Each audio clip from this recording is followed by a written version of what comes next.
Привет, Костя. Не могу к вам подойти, к сожалению, Жень. Да.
Пресс-конференция президента России начнется через 5 минут. Выключите, пожалуйста, звук мобильных телефонов. Все сумки просьба опустить вниз за рабочие стулья. Вопросы президенту России можно задать с помощью микрофонов, которые находятся у сотрудников пресс-службы. The press conference of the President of Russia will start in 5 minutes. We kindly ask you to switch off your cell phone's sound and put your handbags under the chairs. Representatives of the Presidential Press Office will provide you with a microphone to ask your question during the press conference.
Братишка, а вам здесь нормально будет работать? Да. Ну просто нет, ну просто оно началось боковой только. Начало. Только вперед уже. Да.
Уважаемые участники, просим отключить звук на мобильных телефонах.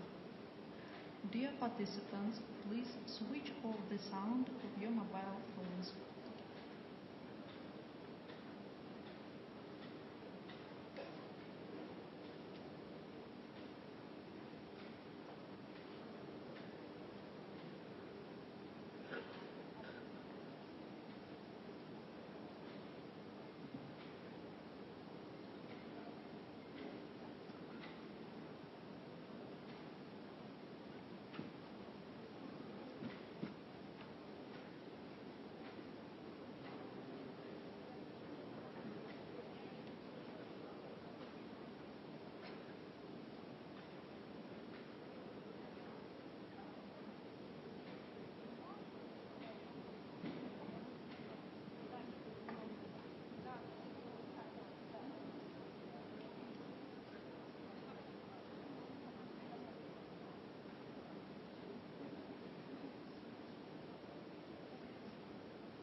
Всем добрый день, здравствуйте. Через несколько минут здесь будет президент, и он начнет подводить итоги уходящего 2024 года.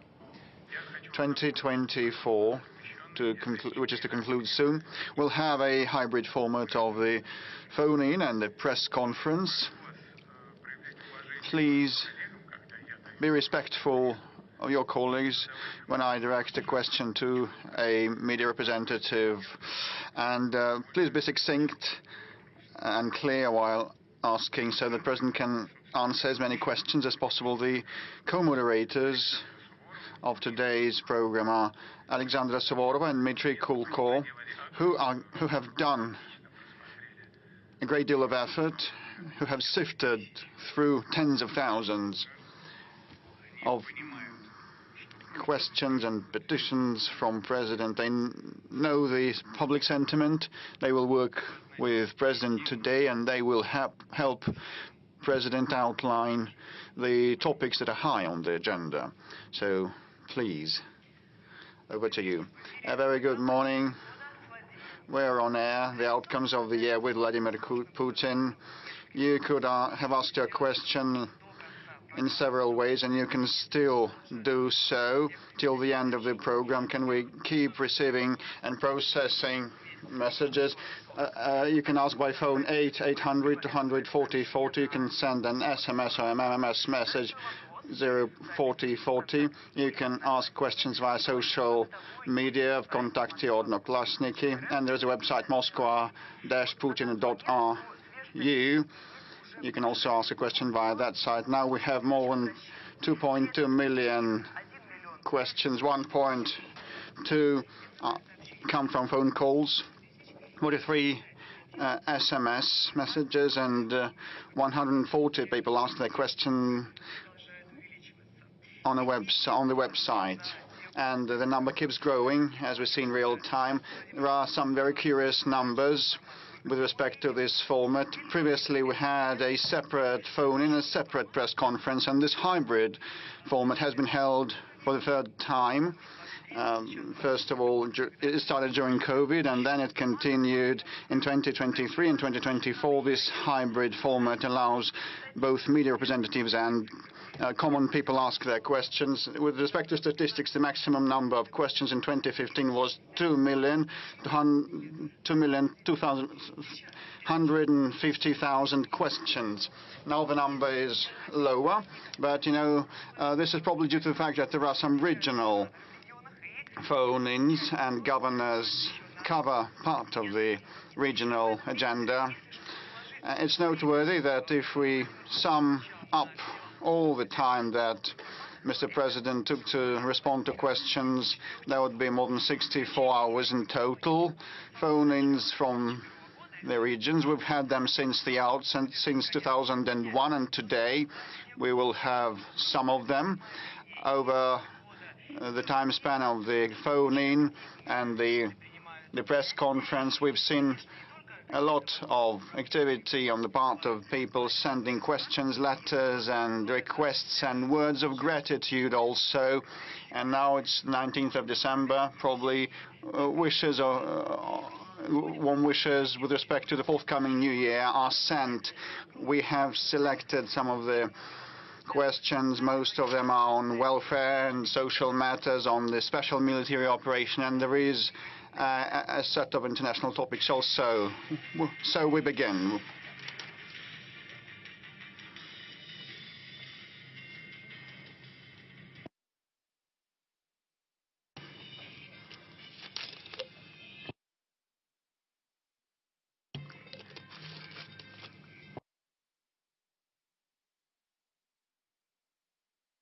President of the Russian Federation, Vladimir Putin.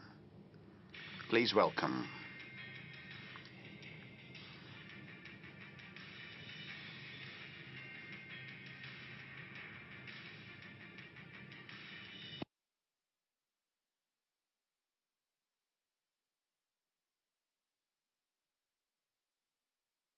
So it's the third year. While preparing this program and processing the questions, the volunteers of the All Russian People's Front have been participating in that, and now the veterans of the special military operation have also joined in throughout the 10 days since the phone calls have been received. They also have participated, but today the People's Front's work is not finished. After the broadcast, they will continue processing the questions and petitions so that no one is left behind. And let me note that while preparing for the outcomes of the year program, we have been able to resolve part of the issues by the volunteers together with the regional and local and federal authorities.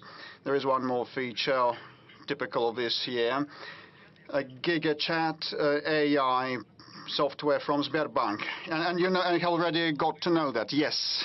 So GigaChat is a technology that helps decipher and convert sound to text, and definitely single out the main part of the gist of the petitions and the questions. and you'll be able to see the main topics in this screen, and this virtual assistant will help us in the course of the program. But before we start asking the questions from the people and the mass media, just a general question on my part to begin with. We feel that the world has either gone crazy or is going mad. The conflict potential is soaring. The global economy is in a difficult, dire situation. How is Russia managing to keep afloat and keep growing? You know, when everything is calm and tranquil and stable, we're bored. Well, it's stagnation. We want some commotion. As soon as some commotion starts, and we see bullets whistling and time flying rapidly, we get scared to our wits. Well, it's horrible. It's a great deal of horror. But you know, it's actually not. It's all about the economy, and we start with the economy. Despite your provocative question, the economy underlies everything. It's the main foundation prescribing and determining the living standards of our people and the stability and the defensive capability. Everything is based on the economy, and the economic situation in this country, by and large, is normal, is stable. We keep advancing against all odds, despite external threats and attempts to impact us. Last year, the economic growth was at 3.6% in annualized terms, and this year it's going to be at 3.9 or even 4%. We'll have to double-check that, because at the end of the year, well, we will see some numbers, and we will recap in the first quarter 2025. And probably the level will even be 4%, meaning that over the 4 years, the economic growth amounted to about 8%. According to experts with whom I've exchanged opinions this morning,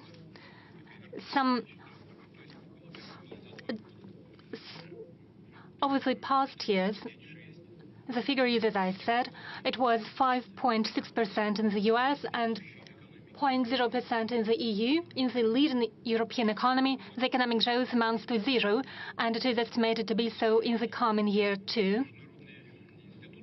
International financial institutions, economic institutions, placed Russia #1 in Europe in terms of purchasing power parity, and it ranks #4 in the world. China, the US, India are ahead of us, and we are ahead of Germany. We were ahead of Germany in the past year too, and this year we are ahead of Japan. But you know, it is not something that we should take for granted, that we should relax. Everything is in the motion, everything is moving forward and advancing. If while the European zone, the Eurozone is falling asleep, it doesn't mean that there are no other economic centers that are emerging. In the United States, the situation is evolving, so we have to keep this ratio, we have to change the quality of our economy, and there are other figures and indicators which are satisfactory, to put it mildly. One of the most serious figures and indicators for all economies of the world is the unemployment level, and it is at a record low in our country at 2.3%. It is unseen. It hasn't been seen before. It is #1. Point 2, there is a growth in some industries. The industrial growth amounts to 4.4%, and processing industry is growing at a ratio of 8.1%. In some industries, some branches, the growth is even higher. Inflation rate is an alarming signal. While I was preparing for today's press conference, I spoke to the governor of central bank. According to Ms. Nabiulina, inflation is now at 9.3 9.9, but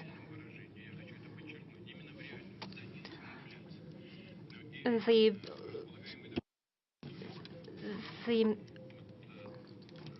income of the population has grown too. So on the whole, the situation is stable. We have some problems with inflation. The economy is a bit overheated. The government and central bank has set themselves the goal of decreasing this ratio, and according to various estimates, it is expected to be at 2 or 2.3% in order to preserve the macroeconomic indicators. It is something we should seek to achieve, and we are going to discuss it in more detail during today's press conference. But on the whole, the situation is stable. There is one clarifying question, if you allow. You cited Germany and Japan as an example. I would like to speak about Germany. You said the economic growth is at 0%, but it was previously a center of economic growth.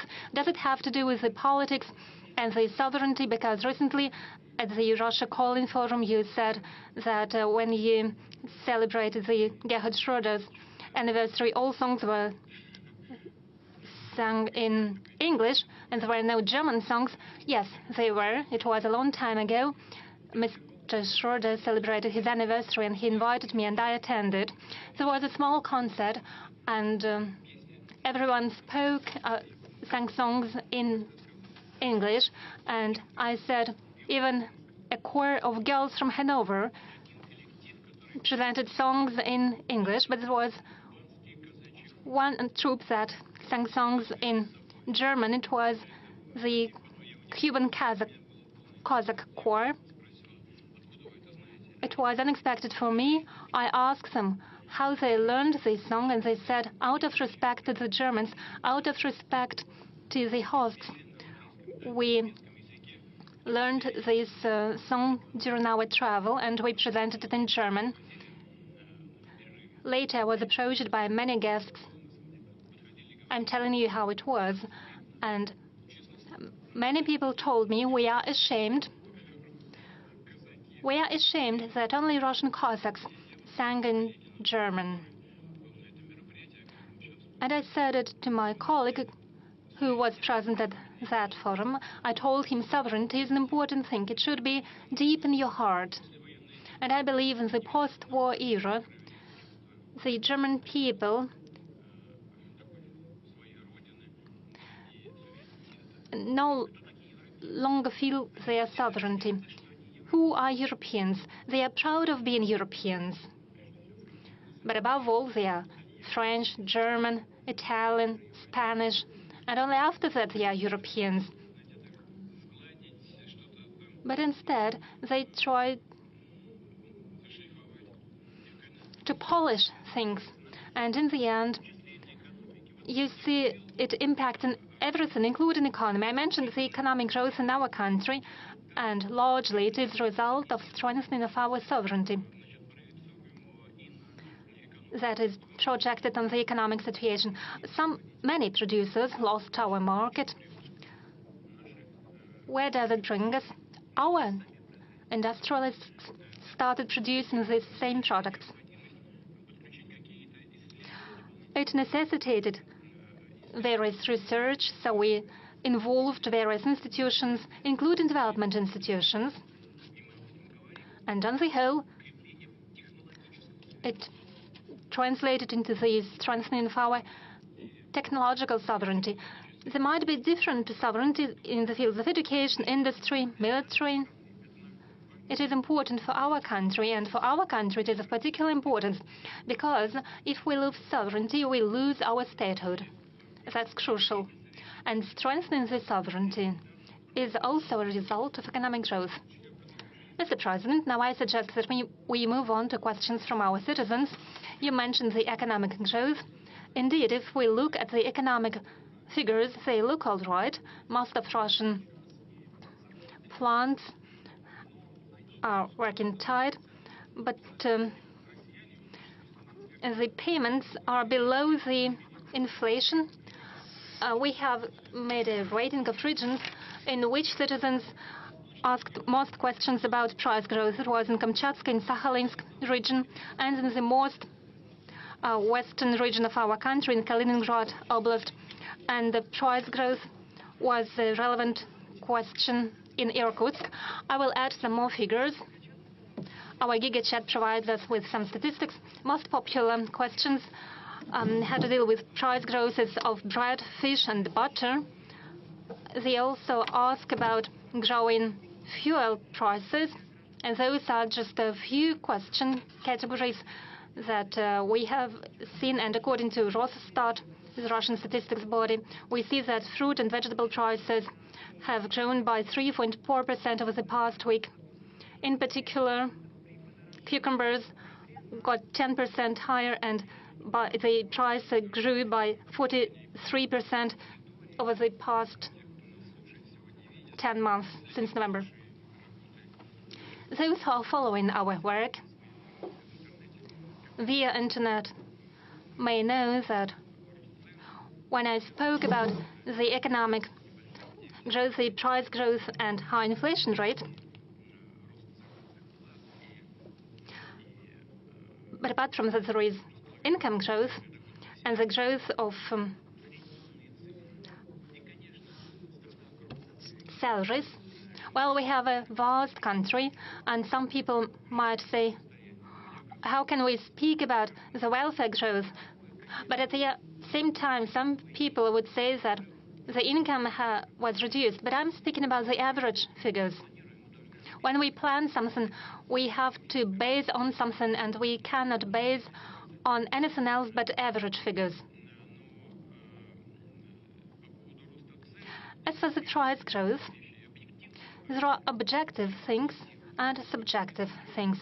Objective things are the following, and most crucially, the supply on the market should be in line with the purchasing power of the citizens, and it should be also in line with the volumes of produced products.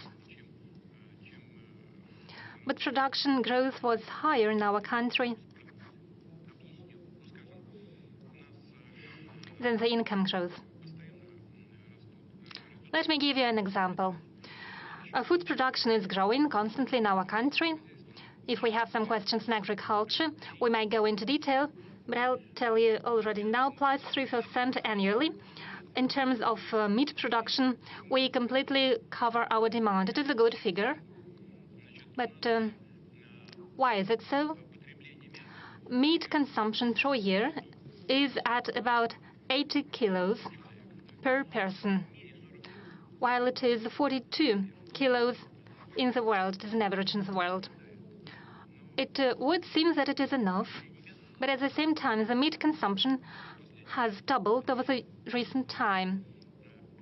Doubled. As for milk, annually the milk production is growing, but milk consumption is growing too. It is not enough in order to produce butter. And I know that the growth of butter prices amounts to 33–34% in some regions, and it might be even higher in other regions. The consumption has grown faster than the production. There is a second objective reason, yes, and we have to change the situation in the industry. There is another objective reason, that is a growth of prices of certain products in the world, and there are sanctions and restrictions. They are not playing a decisive role, but they have their impact because they make logistics more expensive. And there are objective reasons too. Like some experts believe that the central bank could be more effective and efficient, and it could have started using certain instruments not related to the growth of interest rate a bit earlier. Yes, central banks started doing so in summer, but according to some experts, it should have been and could have been done a bit earlier. There are lots of reasons. I'm not going to list all of them and bore our audience with all these considerations related to various ways of regulations by the central bank.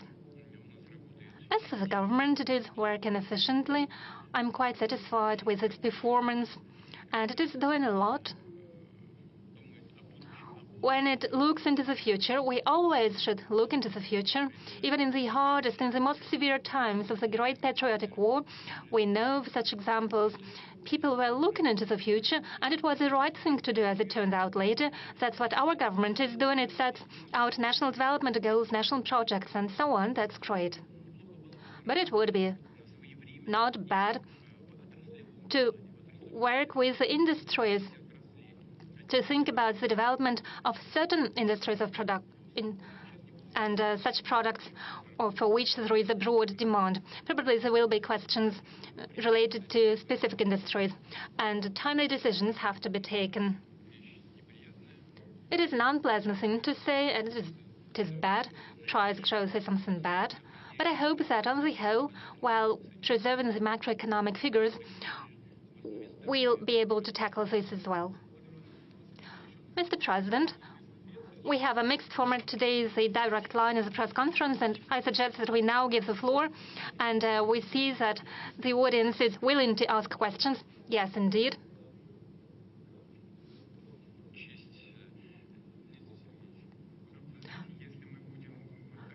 Mr. Peskov, well, if we do what you propose, it will mean disrespect to the others.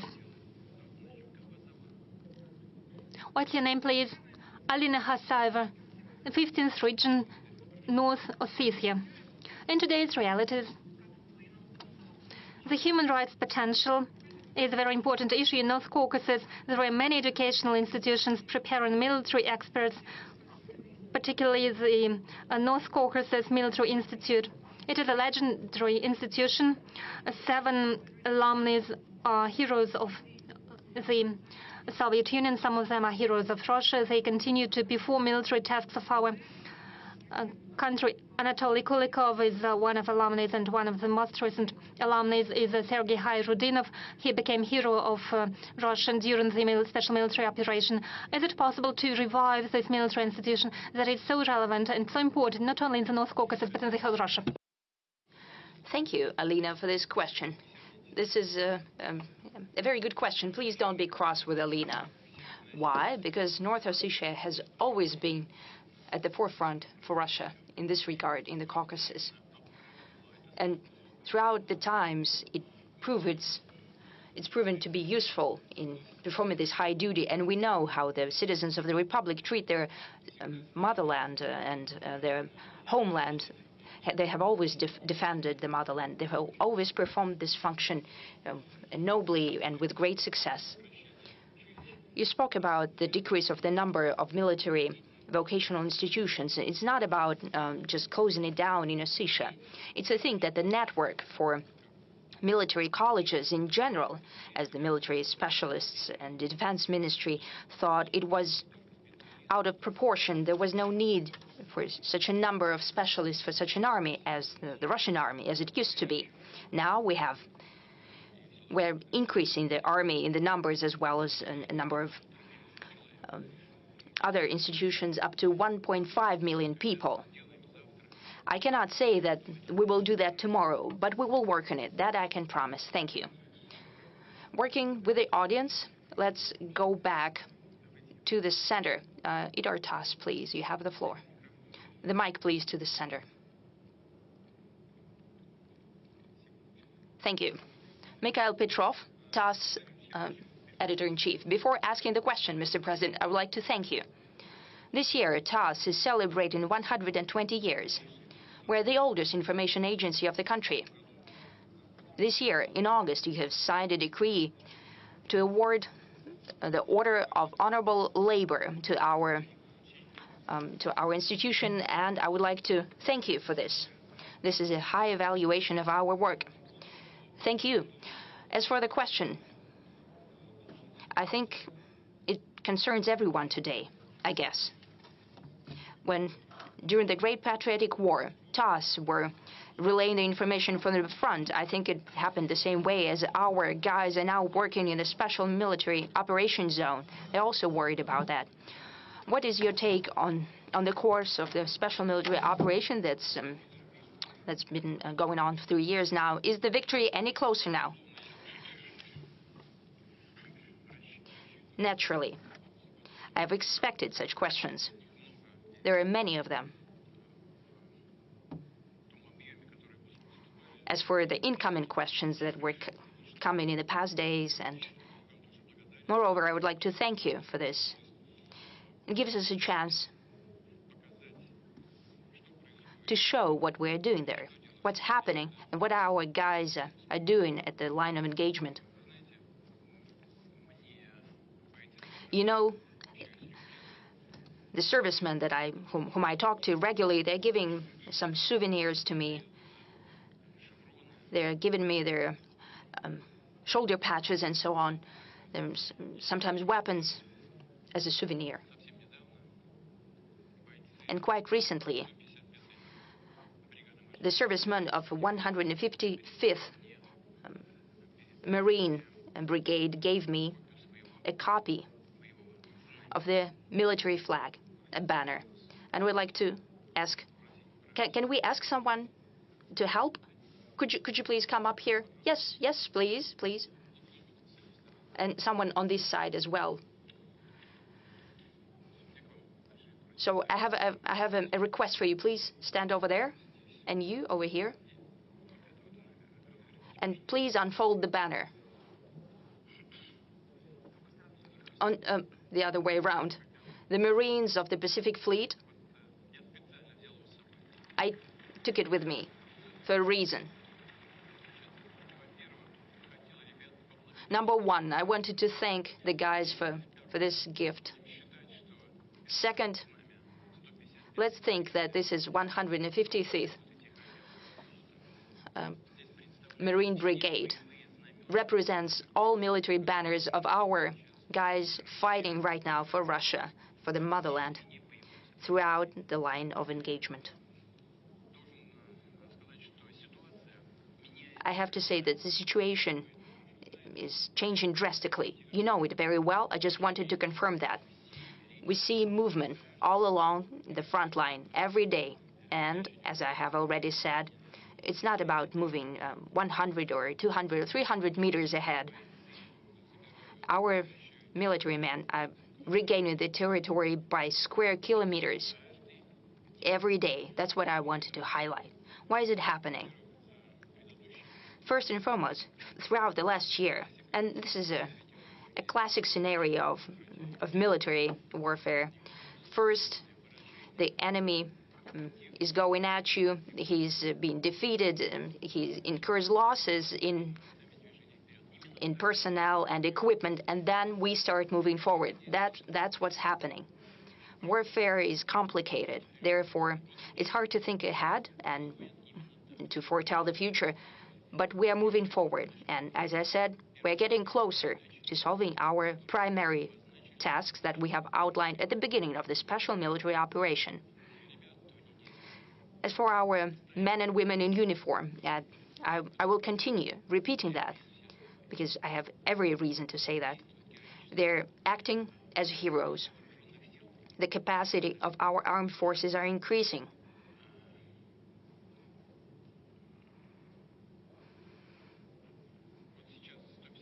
Right now, we see the banner of 155th Brigade. It's fighting in the Kursk region. It's pushing the enemy away from our territory. They're not alone. The 810th Pacific Fleet Brigade, 76th and 106th Division of paratroopers, the shooting regiment of the North Caucasus, the motorized brigade, everyone is working there as a heroes. Right now, they're fighting, and let's wish all of them, everyone who is fighting in the Kursk region, all along the line of engagement, we wish them good luck, victory, and for them to return home safely.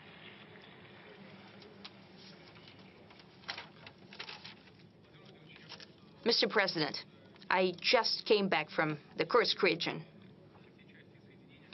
Those units and brigades that you've mentioned right now are doing their sacred duty, freeing our territory. We've worked with them for several weeks. at the front line. We shot a video. 155th Brigade liberated several settlements. And we showed in our video that when the adversary has been pushed out of the settlement, he starts to shell that will artillery fire that very settlement. We traveled to Borki, Snagos, and Lubimovka, the liberated settlement. You can see that on the map. First, the houses have been intact, and now they're being destroyed, and people from the border regions have nowhere to return to. They have no homes. They're trying to rebuild their homes, but now I suggest we call Tatiana Ziborova. She's forced to live during a temporary settlement. Do you hear us, Tatiana? Your question to the President, please. Mr. President, good afternoon. I'm from the Kursk region, from Bolshe-Sedatsky region. I have a question from all citizens of the Kursk region. When our region will be liberated, when the Ukrainian army will be pushed far enough so they wouldn't even dare show their face to us, even look towards us, when can we go back to our houses or somewhere so we can live in our own homes? One more question. Will small villages be rebuilt, the villages that have been destroyed? Will the infrastructure be rebuilt there? And now the question from Bolshe-Sedatsky municipality. Will our citizens be put on the list of housing certificates? Because they are not issued to us right now because the Ukrainian army did not go there, so we're not listed as qualifying for the housing certificate. Madam Ziborova, no question here. I don't even want to name the specific date when the adversary will be pushed out. Right now, at this very minute, the fight is ongoing. The fighting is quite serious. It's not quite clear. It makes no military sense to enter of the Kursk region by, the Ukrainian armed forces, or to keep on staying there, sending as cannon fodder their best storm brigades and units. Still, this is happening. It is for sure that we'll get rid of them. But as for the specific date, I cannot name you the specific date. But there are certain plans, so I know the date. It is reported to me regularly. But say that by this very date, it would not be correct, because our servicemen can hear us right now. If I just name the date, in a day or two, they will try to deliver on that without regard for their own lives. A day or two would not have a great significance, but it is for sure that the adversary will be pushed out of there. And number two, will evaluate the detriment. And number three, everything will be rebuilt. There is no shadow of a doubt about it. We'll rebuild everything. The road network, communal infrastructure, social-oriented facilities, schools, kindergartens. We'll rebuild social clubs and naturally housing.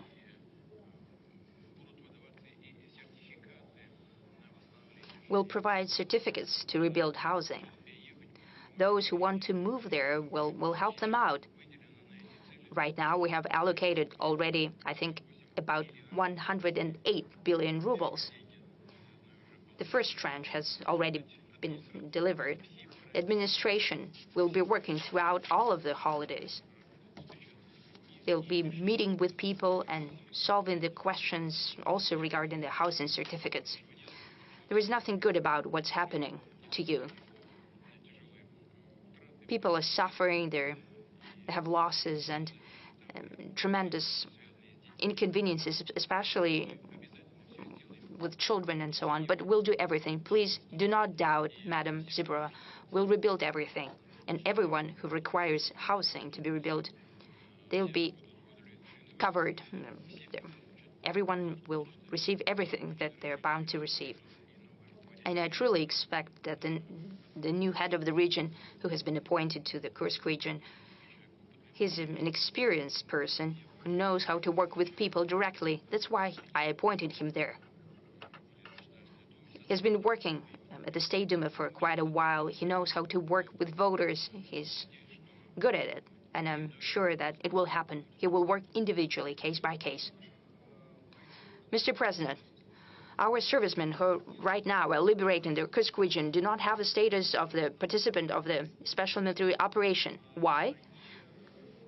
Because they're participants of the counterterrorism operation.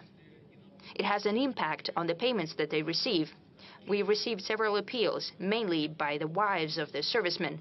My husband is serving at an assault brigade in the Kursk region, and he's taking part. He received 42,000 rubles in November, though he's at the front line. Some servicemen do not receive payments for 3 months already, since they're in the counterterrorism zone, not in the special military operations zone. Yet another appeal. Kursk region servicemen receive 25,000 per month, not 210,000 rubles as promised by the Defense Ministry contract. Can it be amended? Yes, it can and it must be. This is my shortcoming. This is unexpected for me. I know what is said here. Our servicemen who used to fight at different parts of the front line, they're participants of the military action, and if they have been moved to the Kursk region, they're bound to receive them. I think I'll check it. Possibly there used to be a category that was not at the line of engagement, and then they landed in the Kursk region. Possibly they were not certified as the category of participants of the special military operation. Honestly, I didn't even think about it. So, my apologies. All of that is going to be corrected. It's a pity that the Defense Ministry overlooked that, because it's their responsibility, but we're going to sort this out, and everyone is going to get everything they're entitled to. And the military who are performing their duty at the line of engagement will get everything. And we will recalculate everything retroactively. There should be no doubt about that. Yes, I know personally military who are waiting for that. I want them to hear me. Rest assured, and your families, rest assured that everything is going to be recalculated, everything that you're entitled to, everything you'll get. Mr. President, you said that the armed forces of Ukraine are basically sending their brigades as cannon fodder to the Kursk region, and we can see that. We see so many bodies of their military they have abandoned, and there's a lot of NATO military equipment left there, Leopards and Abrams and Bradleys. So basically, Kursk region serves as the concentration, like a graveyard, the biggest in the world for NATO military equipment. That very well may be the case, because the amount of military equipment in Kursk region is almost the same as the military equipment of the armed forces of Ukraine that had been destroyed over all of the last year in the territory of Ukraine.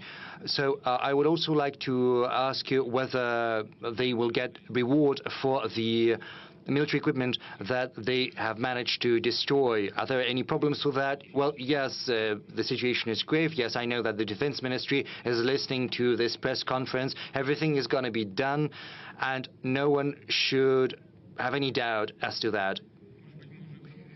Maybe we'll move to the room, to the audience. Very well. Since we're talking about the military sphere, let's go to Zvezda TV channel. Konstantin Karkoveshnikov, Zvezda TV channel. I have to ask you about the statements we've been hearing from you over the last several weeks. You spoke about the first military test of Oreshnik. It seems as if it is a perfect weapon, even though in the West it's still dubbed as a modification of an old Soviet missile, saying that the air defense system can bring it down even at the moment of launch. Can you comment on that? And what about the sense behind the name of this Oreshnik? Because there are different theories as to why it received this name. First, whether that is an old weapon or new weaponry, it's a cutting-edge type of weapon.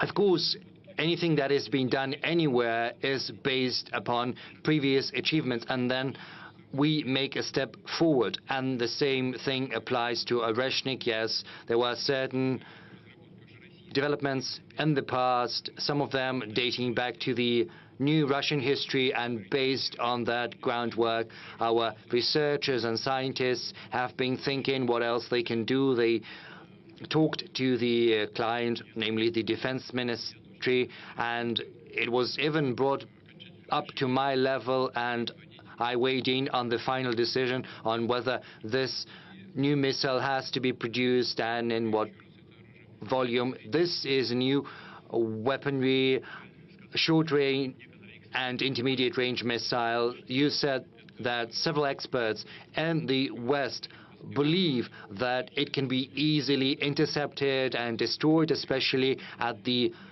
moment of launch. What can I say to these experts? The thing is, there are different types of air defense systems, because you should know that there are Patriot air defense systems, which there are also THAAD systems. I don't know whether they have those in Ukraine. Maybe if Americans want, they can supply those systems. Let them. It's similar to our S-400, whereas Patriot is more or less like S-300, whereas this new one, high altitude air defense system, is more or less like S-400. Let them do that, and we'll ask our guys in Ukraine to find some good solutions. Well, when I say our guys, I say that without irony, because there are those we can talk to in Ukraine, because there are many people in Ukraine who are dreaming of ridding their country of this neo-Nazi regime. But the thing is,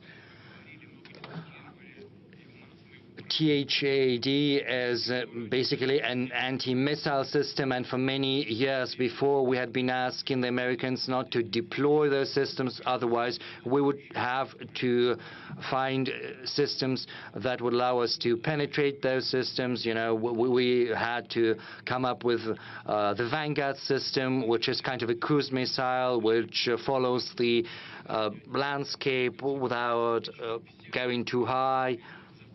So basically all of that is only leading to new expenses, especially for American taxpayers, without giving anything in return.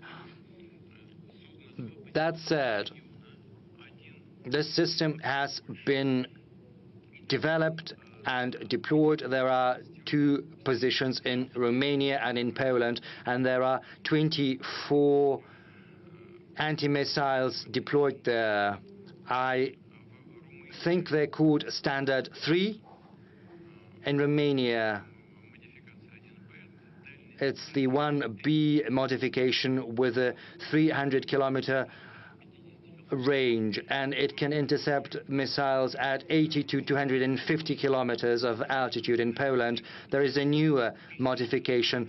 It can intercept as far as 1,000 kilometers and at the altitude of up to 500 kilometers, whereas Oreshnik is an intermediate range missile, and it's 1,000 up to 5,500 kilometers. That's the range of Oreshnik. Now, just imagine, our system is deployed 2,000 kilometers away. Even if the anti-missile is deployed in Poland, it's not going to be able to intercept. They say that the missile is very vulnerable at the launching stage, but they won't be able to intercept those missiles so far. Moreover, the launching sites are protected. Moreover, it takes time for the anti-missile to get to the missile, but it takes several seconds, and then it's too late to catch or to intercept it. So there is, before the separation, so there is no chance that the missile is going to be brought down by the anti-missiles. So if the experts in the West think so, well, let them come up with a proposal to us and to the US. They can suggest kind of a technological experiment, kind of a high-tech fighting duel of the 21st century. They can designate a target, say in Kiev. They can concentrate all of their air defense and anti-missile defense there, and we will strike it with Oreshnik, and we'll see what's going to happen. We are willing to conduct such an experiment. What about the other side? Are they ready? Well, we understand all of their anti-missile and anti-air defense systems are on high alert. They're ready. But, you know, what I've just told you is what I have learned from our engineers, from our scientists. And of course, the American political leadership also get their information from their experts. So let's conduct this duel and look at the outcome. It's going to be interesting because it's going to be useful both to us and to the American side. And what about the name? Honestly, no idea, no clue. Well, let's ask some questions from the audience. Yes. Rossiyskaya Gazeta. Maybe you'll ask something about the peace. Rossiyskaya Gazeta. Mr. President, you have recently signed the amendments to the nuclear doctrine. Do you think the signal has been received and understood in the West? I don't know. You should ask them. I know what the amendments are. The doctrine is not new, but the amendments are somewhat new. I'll tell you about the key changes. We talk about the new emerging military threats that can turn into military threats, like the emergence of anti-missile systems and several other factors, and they're all named in the doctrine. We also speak about raising the responsibility of non-nuclear states that might participate in an aggression against the Russian Federation, together with those countries that are in possession of nuclear weapons. And if these countries, just like their allies, create any threat to Russia's sovereignty or to the very existence of Russia, then we believe we have the right to use our nuclear weapons against them. And there is another component, which is also related to managing our military arsenal. The fourth thing, we have made an announcement. We've made an announcement that if similar threats are created to our allies, to the member of the Union State of Russia and Belarus, to Belarus namely, then Russia is going to view that in the same light as creating similar threats to Russia. So we're going to do everything in our power to ensure Belarus's security. This is something we're doing in coordination and with the consent in coordination with and with the consent of the president of Belarus, Alexander Lukashenko. And I think this is a very important component of Russia's updated nuclear doctrine. Another question from the audience. Well, we have agreed not to shout out. Let's show some respect for one another. Yes, but before that, let's give the floor to the one who to the lady who wants to ask about the Arctic. Daria Shuchalnia, Republic newspaper. Thank you for getting Rostislav Goldstein back to us, to our region, and he started working right away. He's a very good leader. Yes, he is very sensible, very reliable, and very consistent, and I hope that he's going to succeed. Thank you for sending him to us. My question then, in the Russian High North, in the Russian Far East, in the Republic of Komi, there are many settlements with a population of under 2,000 citizens, but unfortunately they are not entitled. They're not entitled to this program of building a cinema, and we know that some people want to stay in these settlements, but unfortunately there's not many opportunity for spending leisure time. Maybe some changes, some amendments could be made to the federal program so that the settlements of the Russian High North of under 2,000 people could still be entitled to this program. And I know that as a student, you worked there somewhere in the north, and you know how efficient it is. But unfortunately, these student brigades could be used again. Maybe amendments could be made to Federal Law 44 so that when construction sites are organized based on municipal budget, then at least 15 or 20% of that could be carried out by students, because it provides students with very good experience, and it's also a huge help for Russian regions. It helps building social facilities. 10% or 15%. So yes, 10% of money allocated for construction could be funneled to that. Well, I'll talk to Marat Husnulit. That's possible. We're trying to revive this program.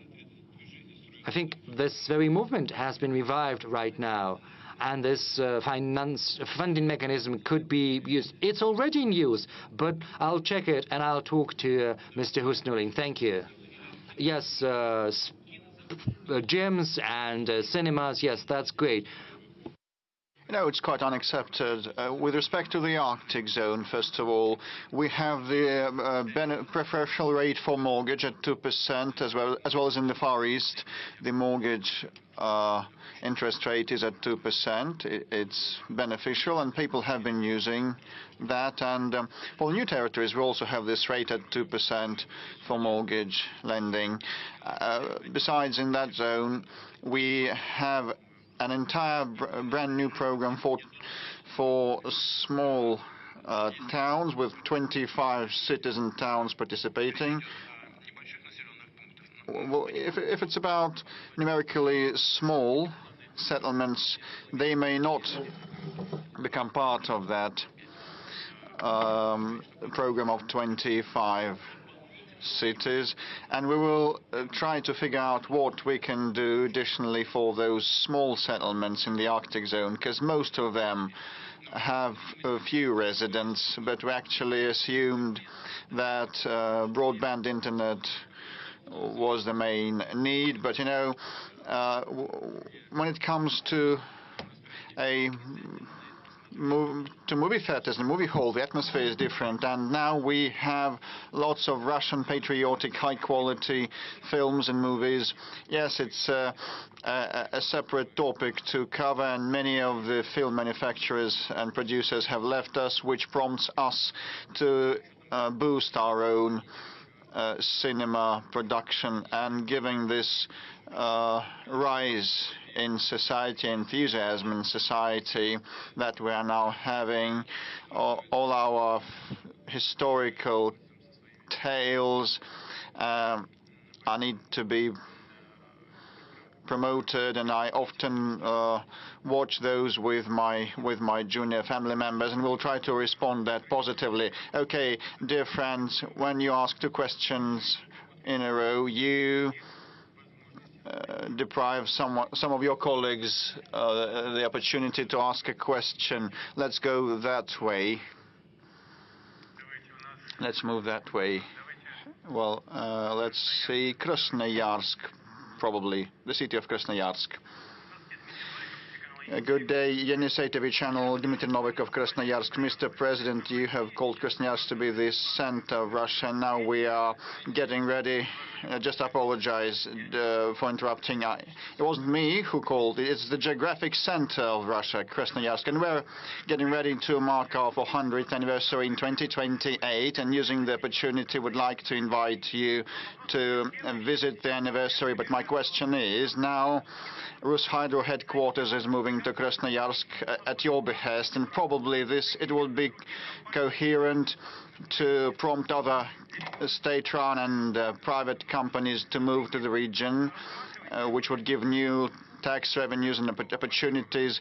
Do you contemplate and entertain such opportunities? Well, first of all, I believe it is a proper way to do, and possibly some of the federal authorities should migrate to different regions. That would prompt and boost the development of our government. We're trying to concentrate all the judicial power in St. Petersburg, and that kind of separates the judicial branch of power from the presidential branch of power, making the former one more independent. And some of the functions of the capital city are transferred to St. Petersburg, and other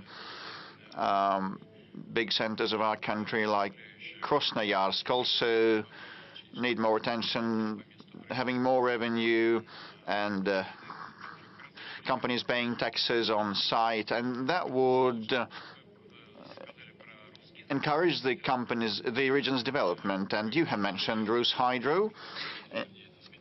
Indeed, when I blessed the future CEO Ukhmarin, I just asked him, will you be ready to move to Krasnoyarsk? Yes, and your wife, she would agree, but that takes time.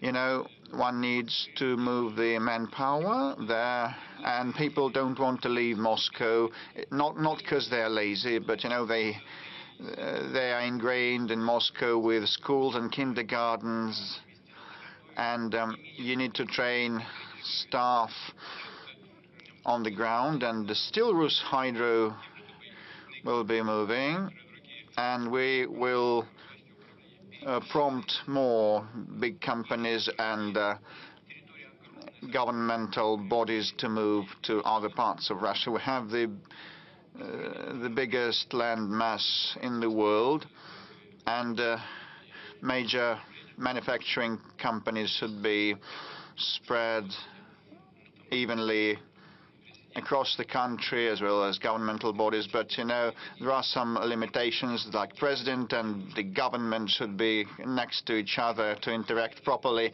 Yes, thank you for the invitation to visit Krasnoyarsk. Some of the businessmen suggested moving the capital to Krasnoyarsk. Yes, or Irkutsk, and Peter the Great wanted to have a capital, the capital in the south, to move the capital in the south. He had two options, either St. Petersburg or a city in the south, in Taganrog. Well, originally he wanted to install the empire's capital in Taganrog. I can see Andrei Rudenko, a military correspondent of ours from Donetsk. I can't but give the floor to him. Mr. President, I've been around in Donbass since 2014, and I had state TV company Donetsk, and my question is quite serious. Across Donbass and Kherson and Zaporozhye region, a great deal of reconstruction is in progress, but still war is waged and there is a lot of fighting, and the enemy has been destroying our settlements. Will we have enough capabilities and funds to fully restore the historical lands that we have returned? No doubt, without a doubt, we will have the necessary capabilities and resources. We have a huge program in place to restore these territory. This program is valid until 2030, and work is underway on a number of spheres, like the road network reconstruction, the housing reconstruction and construction, public utilities, reconstruction, cultural and social sites. Also, with respect to roads, in 3 years we plan to bring all the roads there to the national Russian standards. And please have a seat. And you know that this is ongoing, and there's an undertaking that is being implemented already. We are planning to build a circular ring road around the Azov Sea, which is now an inland sea of the Russian Federation. And it will be similar to Taurida trunk road in the Crimea, of 4 lanes, with all the advantages of such a high-speed road. The first segment has been built from Taganrog to Mariupol, a segment of 40 kilometers, a short one, but we actually plan a road around the Azov Sea, another road connecting Mariupol and Donetsk, which is 197 kilometers long, also is in the pipeline, and all the road network will be restored, and all the necessary funds have been envisaged, and some of the welfare and social facilities have been put into operation. In Donetsk, the perinatal, a world-class perinatal center has been commissioned. In Mariupol, a medical center was opened.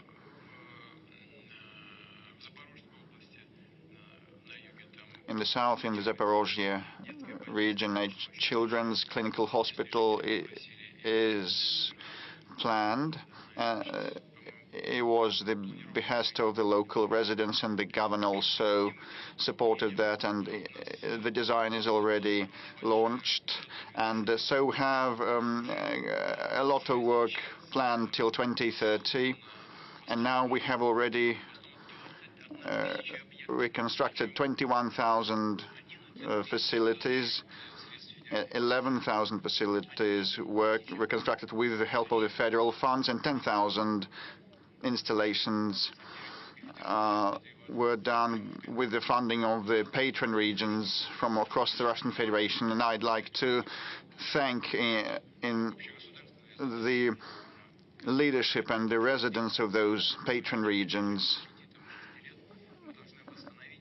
while we are in the air. And we are to reconstruct 20,000 facilities more in the near future, and all that will be accomplished. And Mr. President, with respect to Lugansk People's Republic, during the rule of Ukraine, they never had good roads. Now they have perfect roads all across that republic, and people are wholeheartedly grateful. These are the basic, most necessary things, and we'll do more. We'll go beyond that. And as regards the new regions, I'd like to address the residents and all other Russian nationals, while we have the live broadcast, that these regions have a very good potential to unlock, and potential and prospective tax revenues might be huge. And Lugansk region has seen a 97% growth in tax revenues collected. In Donbass, the growth is at 69%, I mean the revenues collection. In Zaporozhye and Kherson, the growth is measured by hundreds of percent. Although the base figures were much lower, still they have grown by 200% in each of the regions. So the tax base is good and solid, and they are restoring at a quick pace, and they are becoming self-sufficient. We definitely need to prop them up and back them and support them, and we will keep doing so. The entire country will do so until they are fully, no de jure, but de facto economically and socially integrated. You are now speaking about taxes. Is it about tax collection? Yes, it's about tax collection. In these regions, I might be a bit mistaken in figures, but with respect to Donetsk, the growth has been at 79%. In Lugansk, they increased the tax revenues by 90-something%, and in Kherson and Zaporozhye regions, the growth of tax revenue collection was at around 2,000%, and the base levels were lower, but still they are growing faster. With respect to the new regions, lots of questions are coming from them, including on pension calculations and reckoning. The labor track record during the Ukrainian period is not taken into account, and they don't have the documents. And now a video address from a pensioner, Shepilov. I am Shepilov Leonid Nikolaevich, a pensioner from Krasny Liman. I have the work track record, the labor track record of 45 years, and now I live in Donetsk with my daughter, and Krasnolimansk is in hostilities, and my house got burnt, and my labor track record register also got burnt, and the only document I have is the certificate 5 POK. In July this year, I submitted it to the pension fund of the Kalinin district of the Donetsk region. Please, I still received no answer. Please help me sort it out. Leonid Nikolaevich, these are actually day-to-day real problems of people. You need to confirm your job track record. But not long ago, a law was passed that all the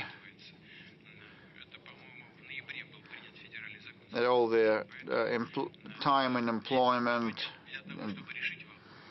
years of work, a work record will be taken into account. So the law is on your side.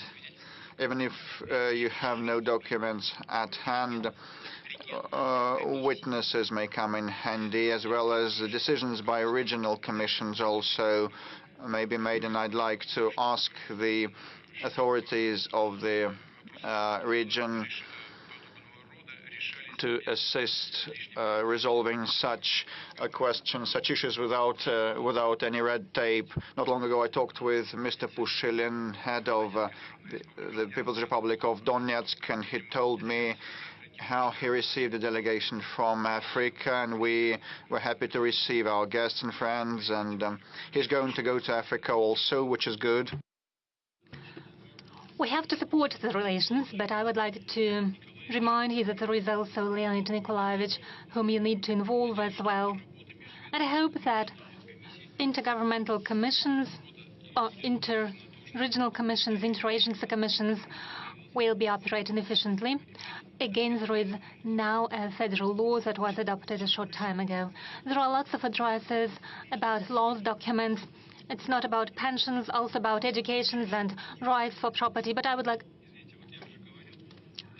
already mentioned, these issues are governed by decisions of interagency commissions and so-called witness records. It's not about a judicial proceeding, but it's about obtaining authentic information from neighbors and so on. Housing is another important issue, and there are lots of calls and questions from Mariupol, from those who expected to receive a housing as compensation. I'll quote some of them. Mariupol needs assistance for housing construction. It was an SMS with such a text. Next, houses were constructed in spring, but we cannot move in until today, and there are lots of similar questions. Well, Mariupol is in the focus of our attention, and it is right, so it is a big city. Before the beginning of hostilities, it officially had about 430,000 residents. According to local authorities, even more residents lived there, over 470,000 people. About 3,000 family houses, block houses, were constructed. About 170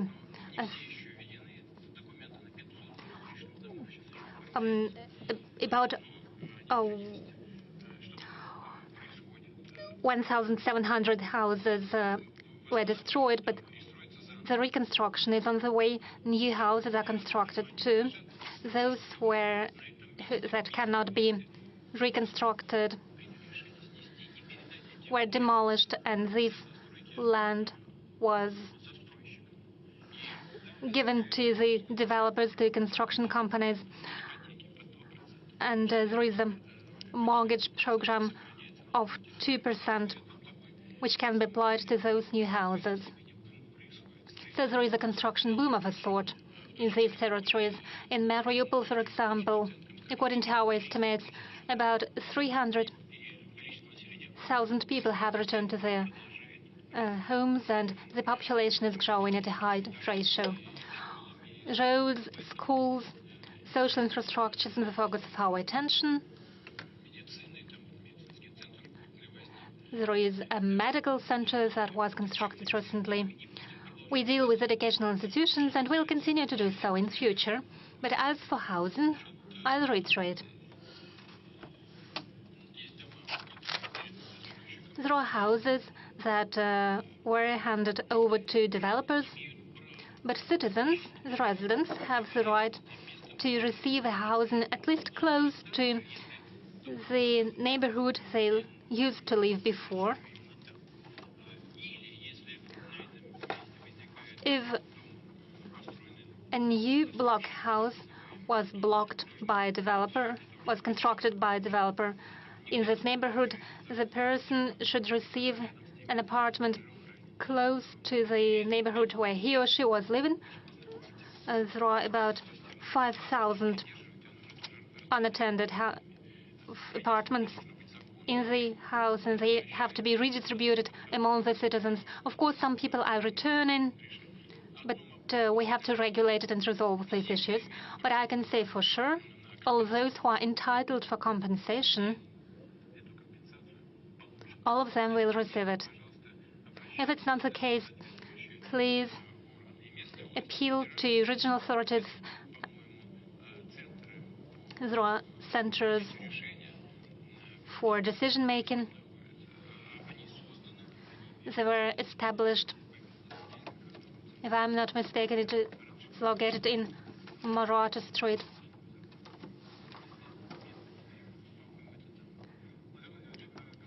Mr. President, speaking of southern region, I would like to mention the environmental situation after the crash of two tankers after a storm in the Kerch Strait. Oil products were leaked near Anapa, and it is now moving and migrating towards Gelendzhik. The situation is deteriorating. Employees of emergency services and common residents are now trying to provide assistance, and I invite you to watch this short video. Anapa has never seen such a devastating environmental catastrophe before. About 45 kilometers distance is affected. Birds are affected.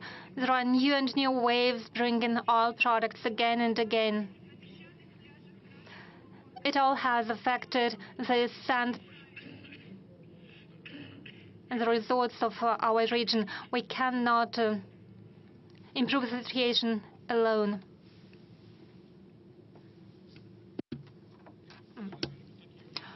Mr. President, those are horrible footages from our resorts. I know you have already given instructions to mitigate the situation. What else can be done? Well, it is an environmental disaster, it is obvious. Law enforcement agencies are dealing with the situation. According to the reports that I have received, captains of the vessels violated some rules as the weather conditions deteriorated. They should have anchored their vessels, but they didn't do so. But it is up to the Ministry of Transport and law enforcement agencies to look into this situation. Next point. I don't know what's happening right now, but yesterday the storm was ongoing and the working conditions were complicated. But apart from that, well, by Saturday, we expect the sea will calm down and we'll be able to proceed with the work. I said it is a great catastrophe because about 40% of the fuel leaked. It is obvious. Some tankers are close to the shore, some are a bit further away, and we have to deal with them. Two different services, like the Ministry of Natural Resources, the Ministry of Transport, the AMERCOM, the Ministry of Emergency Situations, are involved.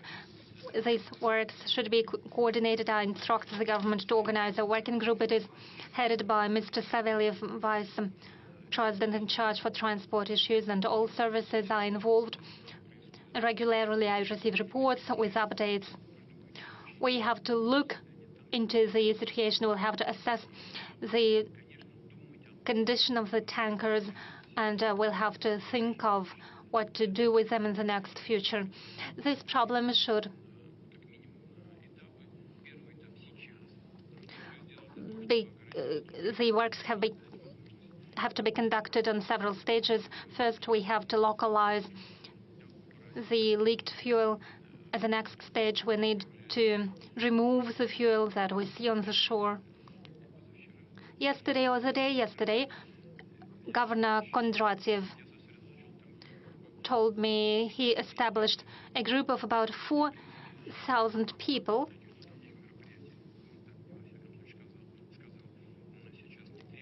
and according to him, no further efforts are needed, but if needed, they will be ready to deploy an additional team from the Ministry of Emergencies. The fuel, the oil fuel, has certain properties under certain temperatures. It is solid material, and it should be removed from the shores as such. But in May, parts of this material have sunk already, and when the temperatures grow, this fuel can surface up. So already now we have to be prepared for the temperature rise in the water. And already now we have to think about what we'll do in future in spring, and we'll have to think of bringing the tankers up to the surface. We have to organize this work. It will take time and effort, and we'll have to devise a project for removing these tankers with the fuel. The government is involved, and I hope that we'll lose no time. Let's take some questions from the audience.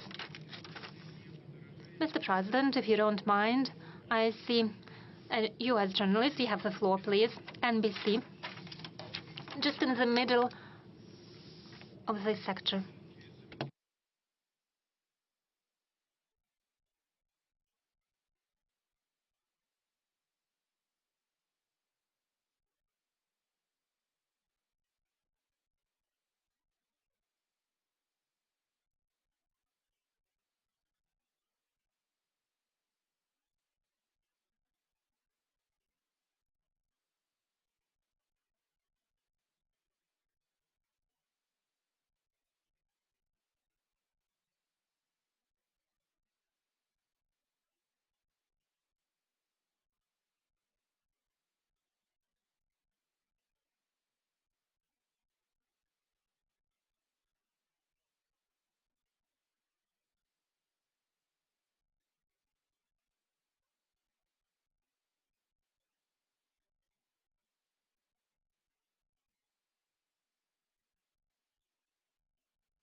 Would you please retrieve your journalist? Where did he go missing? Where was he missing? What happened exactly to him?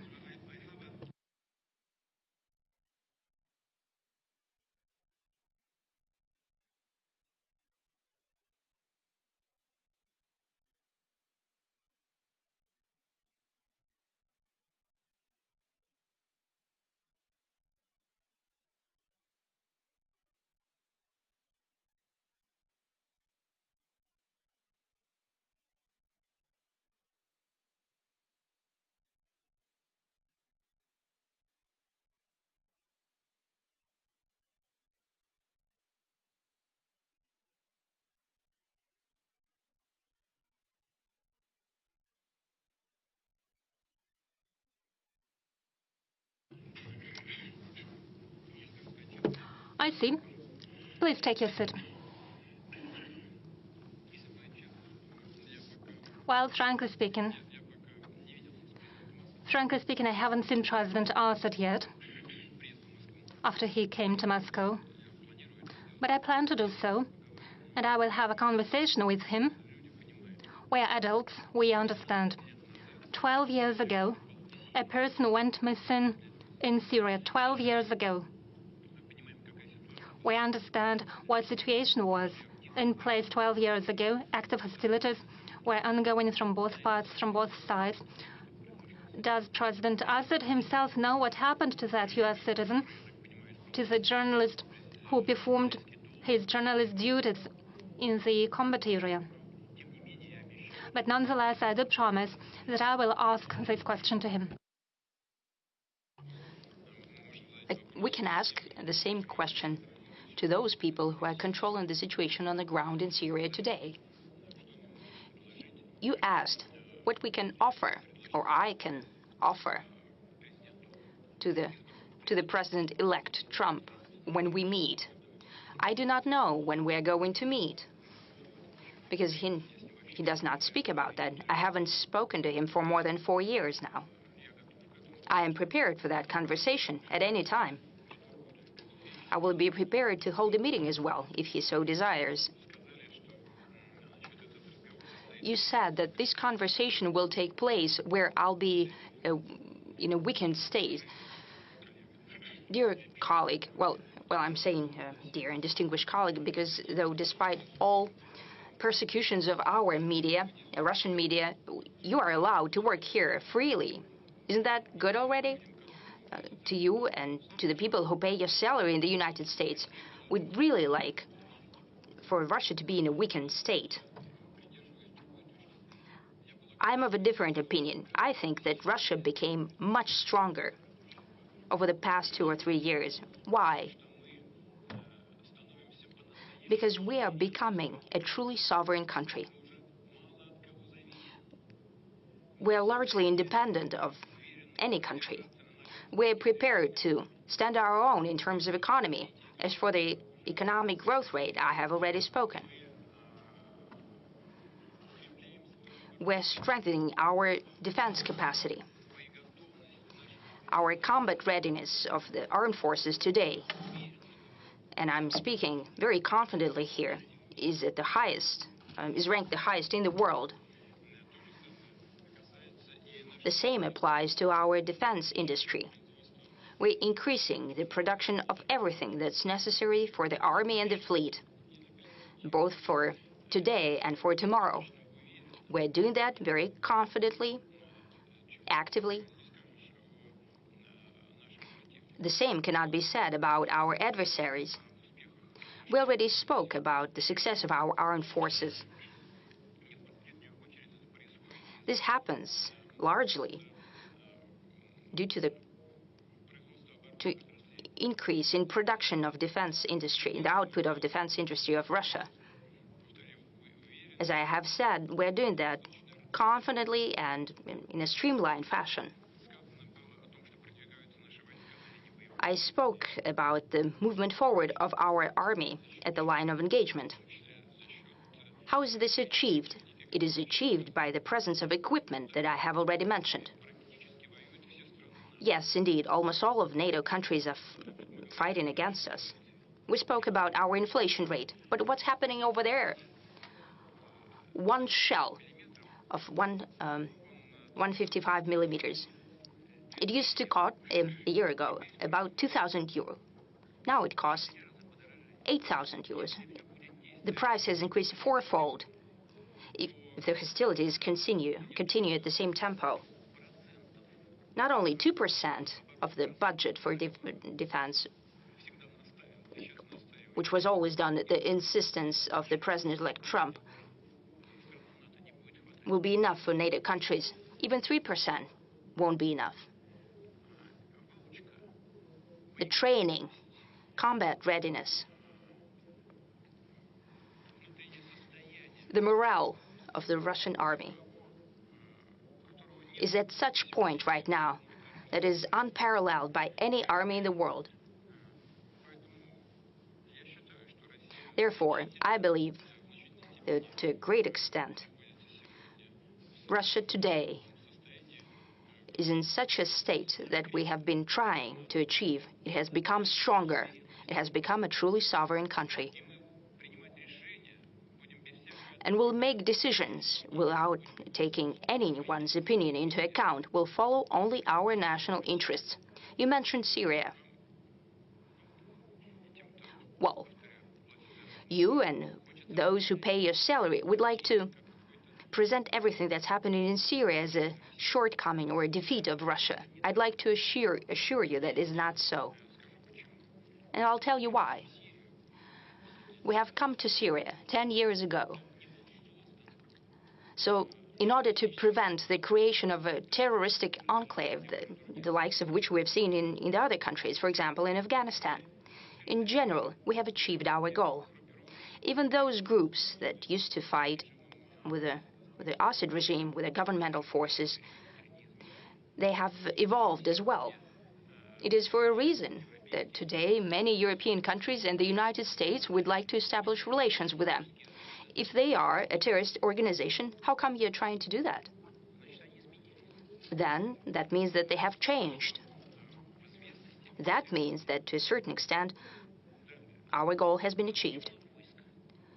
We did not have ground troops in Syria. They simply were not there. We have 2 military bases there, an air base and a naval base.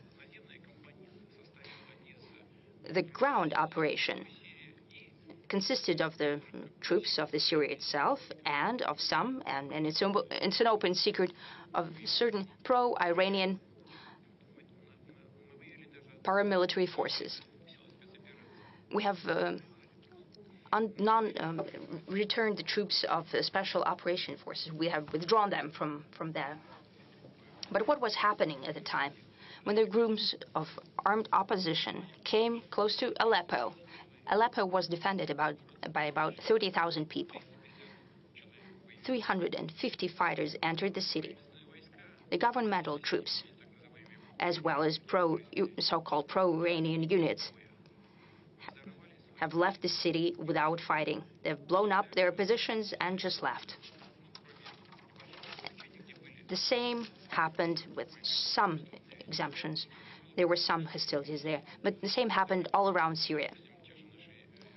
Previously, our Iranian friends used to ask us to provide transportation for their units in Syria. Now they've asked to withdraw their units.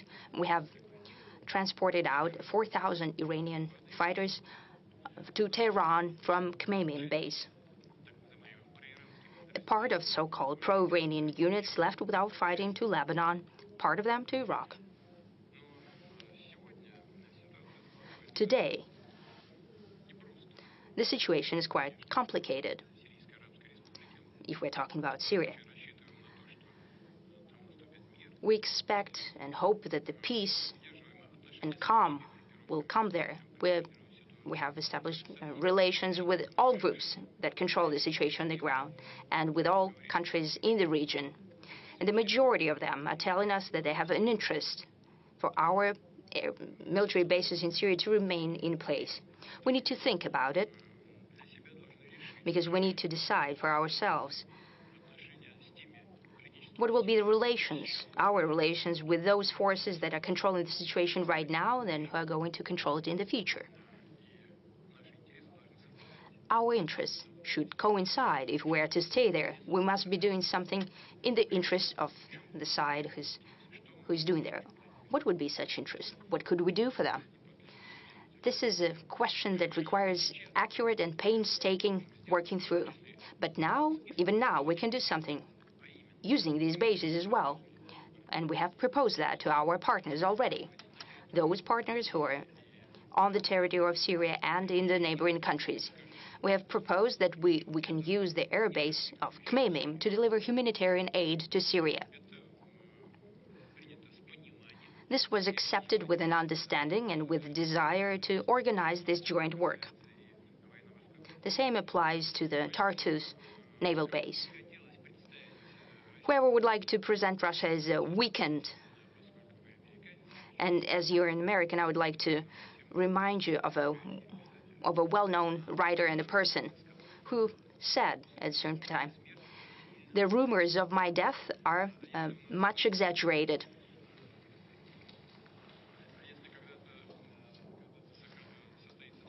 And if we hold a meeting at some time with the President-elect Trump, I'm sure we'll have something to discuss.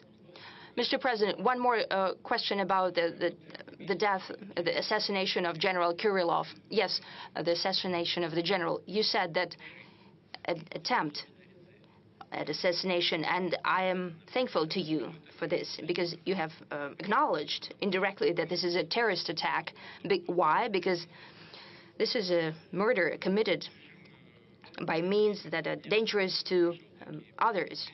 Kiev has conducted such terrorist acts and crimes against many citizens of the Russian Federation. Right now in Kursk, when they're shooting civilians, I mean the Kursk region, and done at the territory in other regions, your colleagues were killed. Terrorist attacks against journalists were conducted as well. I don't mean you personally right now, but I mean the Western journalists in general. We've never heard condemnations of such terrorist attacks. So I'm thankful to you right now that at the very least you have remembered that. Let's work with the audience as well, because we have tremendous interest. I see Tartara and BRICS and... I'm sorry. I would like to address our American colleague. Do you hear me? Do you have any other questions? If you have any, go ahead and ask them.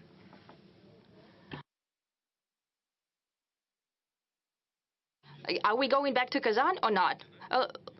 If you would think about them, if you can formulate them, then we'll go back to you then. And we'll talk to Tartars, then to Americans.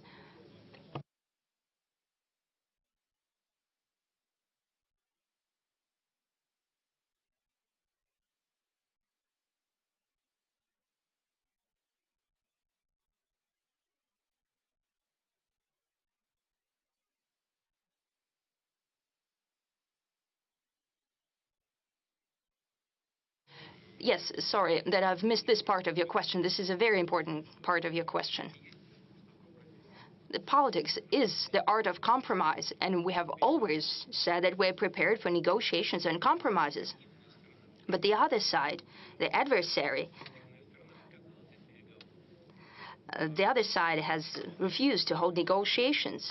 But we're always prepared for that. And the result of such negotiations is always a compromise. We have achieved an agreement, in essence, in Istanbul at the end of 2022. And I'm saying it for the 100th time now. The Ukrainian side has initialed the document. That means that in general, they were in agreement with it. But, well, they went back on their position. Well, it's clear why they did it, because your ally, Mr. President, Prime Minister Johnson, with a great hair, a person with great hair, traveled there, and he said that they need to fight to the last Ukrainian. That's what they're doing now. They're running out of Ukrainians who would like to fight. I don't think there are any left. We're prepared. But the other side must be prepared as well, to negotiate and to compromise. Thank you. Go into Kazan. So we're done with the yes. Let's talk to Tartars now. Thank you for this possibility to ask questions. Tatar Inform. BRICS after Kazan summit has reached an unparalleled level. It's hard for me to remember such a gathering in Moscow. Dozens of heads of state, Narendra Modi, Xi Jinping, and so on. So your expectations about standing off to the Western world order, have they been fulfilled fully? And a follow-up question. You responded to my question last year, and you said that Tatarstan is a showcase of peaceful coexistence of nations, religions, and peoples. And the same can be said about BRICS, because this is a combination of very different countries. Hence the question, do you see an opportunity to create the headquarters of BRICS in Kazan, maybe of Russian part or of the organization in general? Arthur, you said that Moscow hasn't seen such a gathering of leaders of different countries. You're quite right. Yes, but they gathered in Kazan, so thanks to Kazan for giving us such a platform. This is number one. Now, number two. As for headquarters, we were not planning to create any. Well, there's several tools that we're creating that are working in the interest of the whole organization. Naturally, we'll use all opportunities of the capital of Tatarstan that were created there over the past decades. Kazan made a tremendous quantum leap in their development. Without an exaggeration, this is one of the best cities of Europe. And I say that with great pleasure. We're proud of Moscow. This is one of the largest and the best megapolises of the world. Kazan is also developing very fast and very successfully. I remember Mr. Mintemiev, we traveled with him to the outskirts of Kazan, and people used to live in dugout houses. It was just a pit. But I have to say right now that it's all so clean and wonderful and nice and beautiful. And right now the city is all but transformed. It's a wonderful city. It has built a subway system. I spoke to the previous leader about that, and the new leader has taken up the baton, working very actively. Kazan is home to talented people. There are people of different ethnic groups, of different backgrounds, who live in peace and in accord with one another, having respect for the traditions of one another, visiting one another during religious festivities. You're doing a great job. I can only congratulate you on that. But there is another thing I'd like to draw your attention to. You said that BRICS is developing as an instrument to counter the West, which is not the case. You are mistaken. It's not an instrument to counter the West. We're not working against anyone. We are working in favor of our interests, in the interests of the organization's members. We're not trying to build any kind of adversarial narrative or agenda within the organization. The organization, however, is developing very rapidly. It's expanded. Its membership has become bigger, and there is a great number of countries who are showing interest in developing BRICS as an organization, because our work within BRICS is based on respect for the interests of one another. All issues are decided by consensus, which is of the utmost importance. There are no small or big countries within BRICS, no countries that are more or less developed. This is an association that brings countries together who have only one interest, that is their national development.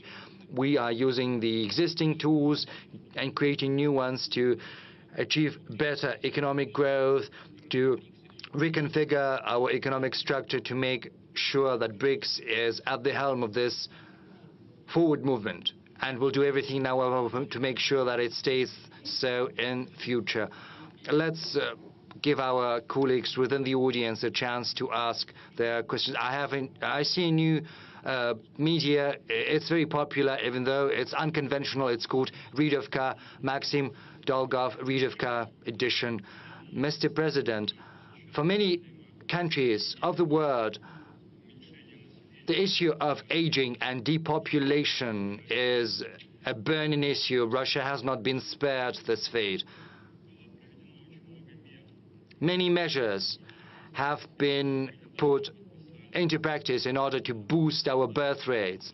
Recently, you have signed into law the establishment of a council on family policy and on demographic policy. But what happens if these measures do not prove to be sufficient? We'll enhance them, we'll improve on them. Please sit down. This is a question of utmost import, and it's a key issue not just for Russia but for the rest of the world, because many countries across the world are facing the same problem as we are. During the Soviet times, the birth rate stood at around 2%. The birth rate is basically the number of children per one woman. During the Soviet times, there was a 2% growth at a certain point in time.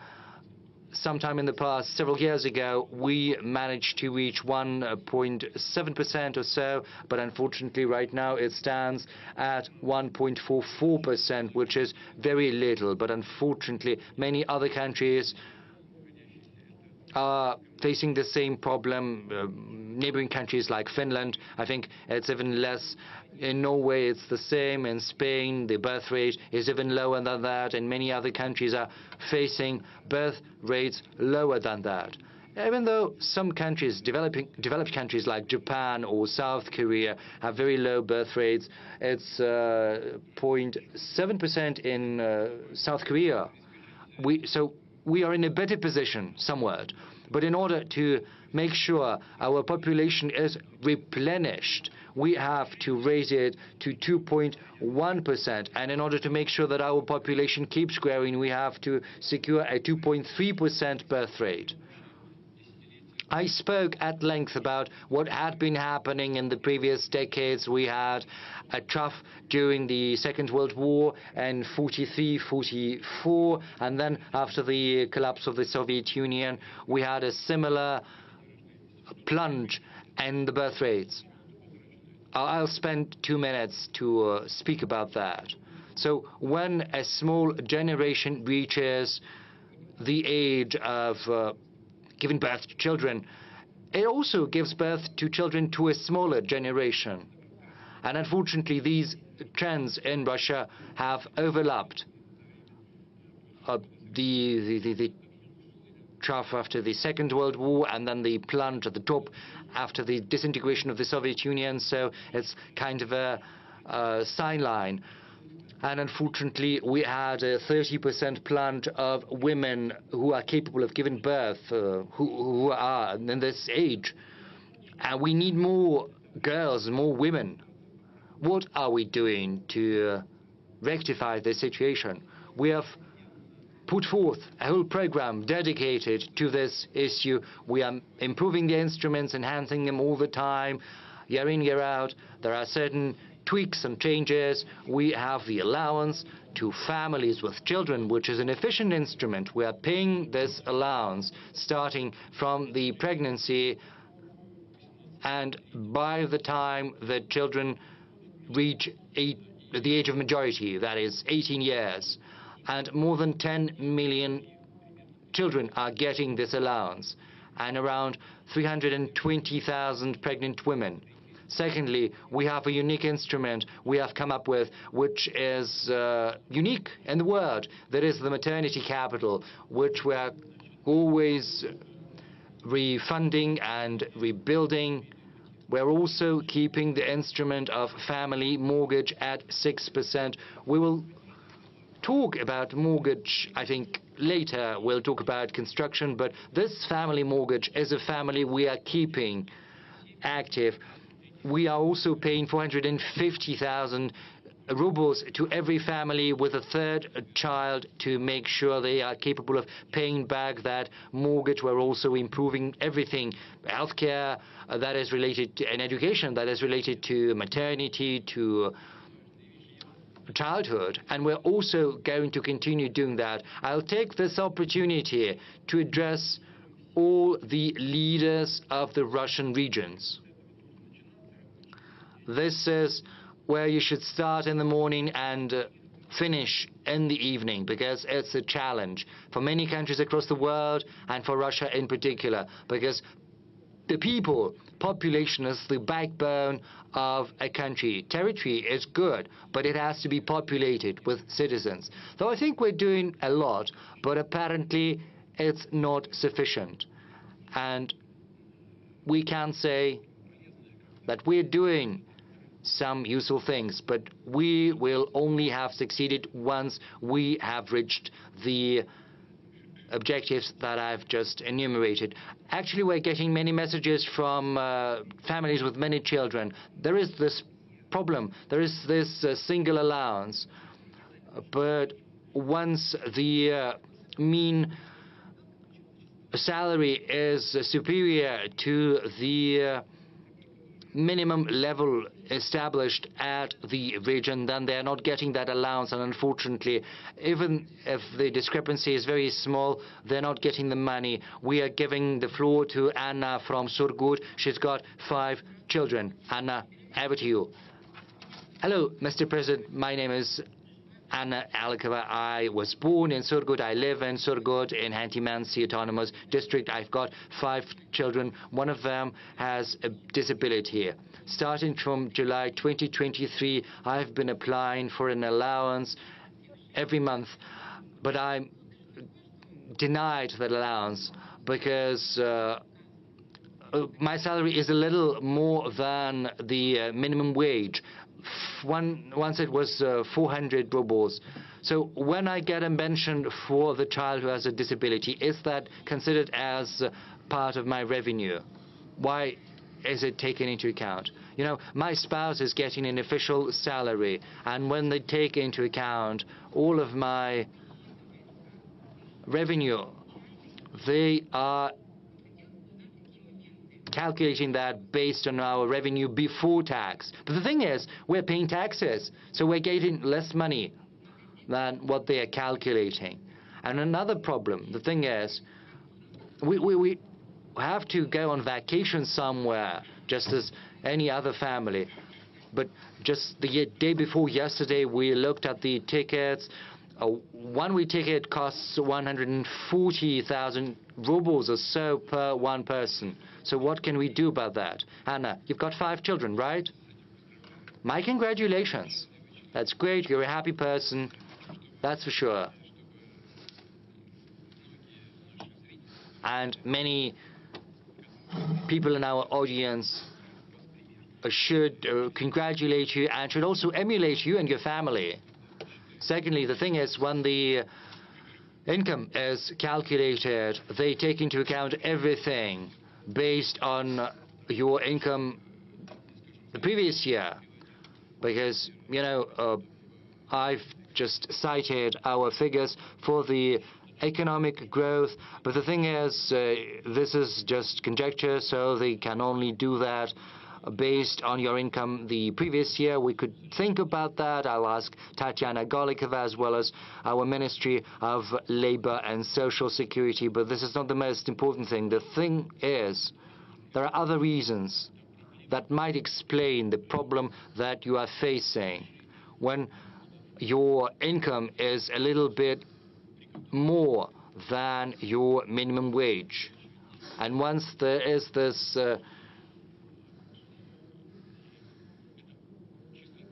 discrepancy, then you're not gonna get the allowance. This is a very formal approach. We were thinking about how to avoid this similar situation, the one your family is facing, and we have a solution.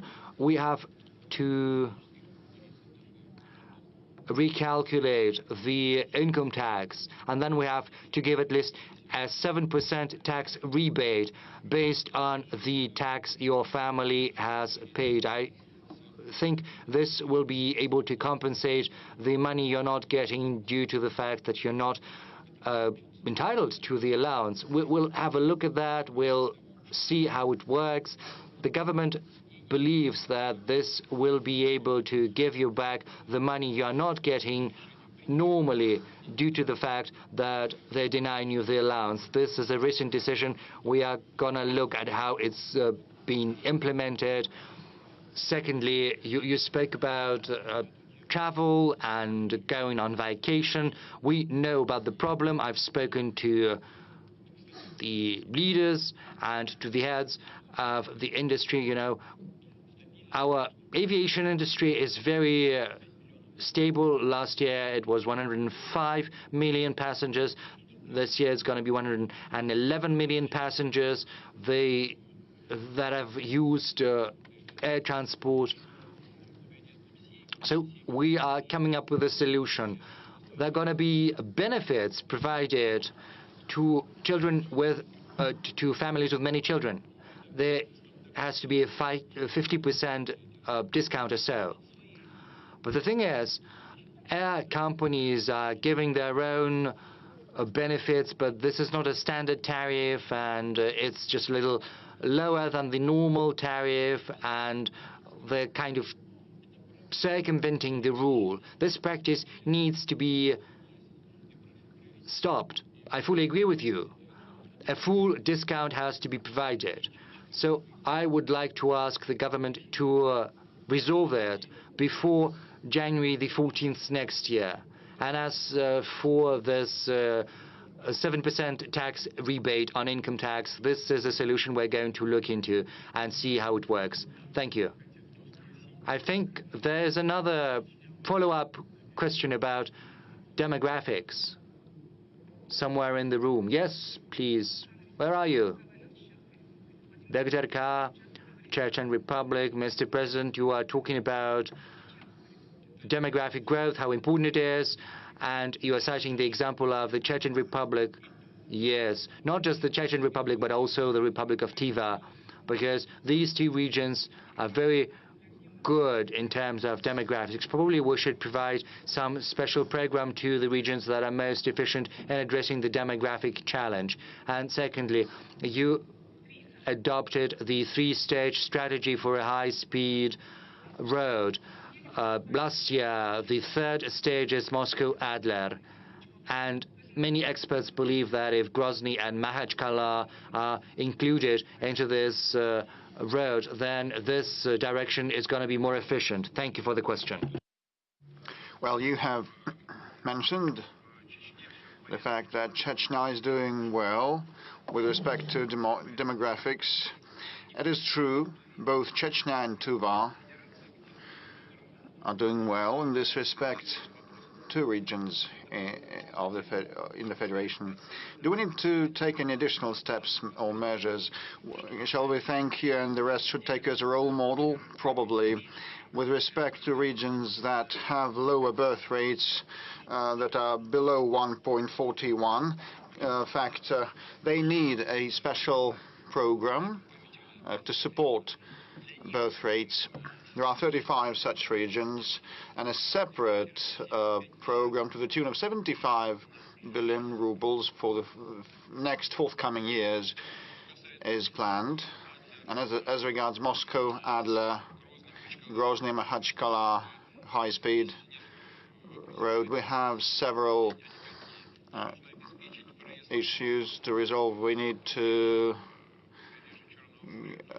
resolve the Black Sea passage and the entrance to Sochi, the exit to Sochi from that road, and eliminate the traffic congestion in the vicinity of Adler. During the high tourist season, people spend hours in those traffic jams, and first of all, they built an alternate near Sochi, and the existing road is a bottleneck, and then the two traffic flows merge in front of Adler, and we need to resolve this bottleneck, widen that bottleneck to avoid traffic jams. So either there or during or on the spot next to Adler, Chechen construction companies will be working. As regards Grozny and Makhachkala, it is probably a proper thing to do, a good thing to do, a good idea. We'll think of it later. Next stage. Chechnya main roads. You had a similar question. I just don't want to offend people. Hamazat Batukayev, Chechen State TV and radio company, Grozny. Yes, this was part of our question. Thank you, but you gave an assessment to the city of Kazan while talking to my Tatar colleague and mentioned the BRICS summit, and you also visited Grozny. Is it a beautiful city? A wonderful, a marvelous city. It is a contemporary Russian marvel. You know, I flew over Grozny in those hard, dire years of fight against international terrorism. It was in debris, and with machine gun firing, and many people thought of moving the regional capital to Gudermes, but the first president and the incumbent president said no, because Grozny is the traditional capital for the Chechen people, and we will restore it. So the results since then are marvelous, and this is the merit of the incumbent president, and the entire Chechen people is credited. Also, their hard-working character, and look at the mosque, spectacular architectural edifices and forms. We take pride, we cannot but take pride in what has been done in Chechnya and Grozny over the past years. Congratulations on that. Thank you, Mr. President. I recall your words when you were at the mosque talking to the Mufti, and you said that Islam and the Orthodox Christianity, all the conventional faiths, have one single root, moral root. And let me ask a question about the Russian Special Troops University. It now has your name. It's named after the commander-in-chief. What is your take on that university, on that visit? Well, I think it is very useful, very instrumental, and Russian Guard forces have been using that, and fighters from across the country are trained there, and some of the fighters that are now in the conflict zone from Chechnya and from many other regions, they were trained in that center, which plays a pivotal role in enhancing the defensive capability of the entire nation. Okay, I can see our Chinese friends from Xinhua agency wishing to ask a question. Mr. President, good day. My name is Huan He. I represent Xinhua News Agency. So glad to ask a question today, to be able to ask a question. I have two questions. The first one, what is your take on the current state of the development of the Chinese-Russian relations? Will you tell us about the main outcomes of the cooperation between our countries? And my second question, next year, China and Russia will mark 80th anniversary of the victory in World War II, and 80th anniversary since the United Nations were founded.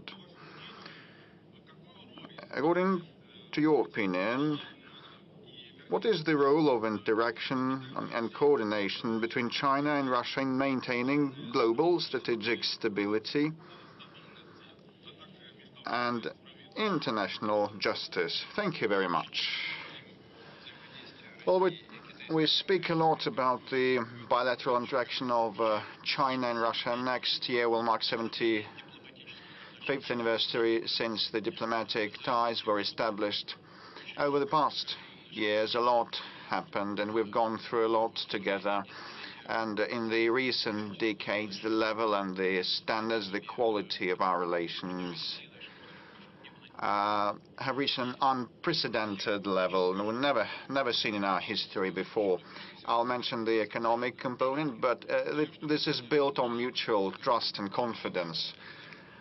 All that we do and the way we act is built upon full trust and confidence on both sides. We do nothing that would run counter to our interests, and we have been acting in the interests of the Chinese people and the Russian people. And as regards economic interaction,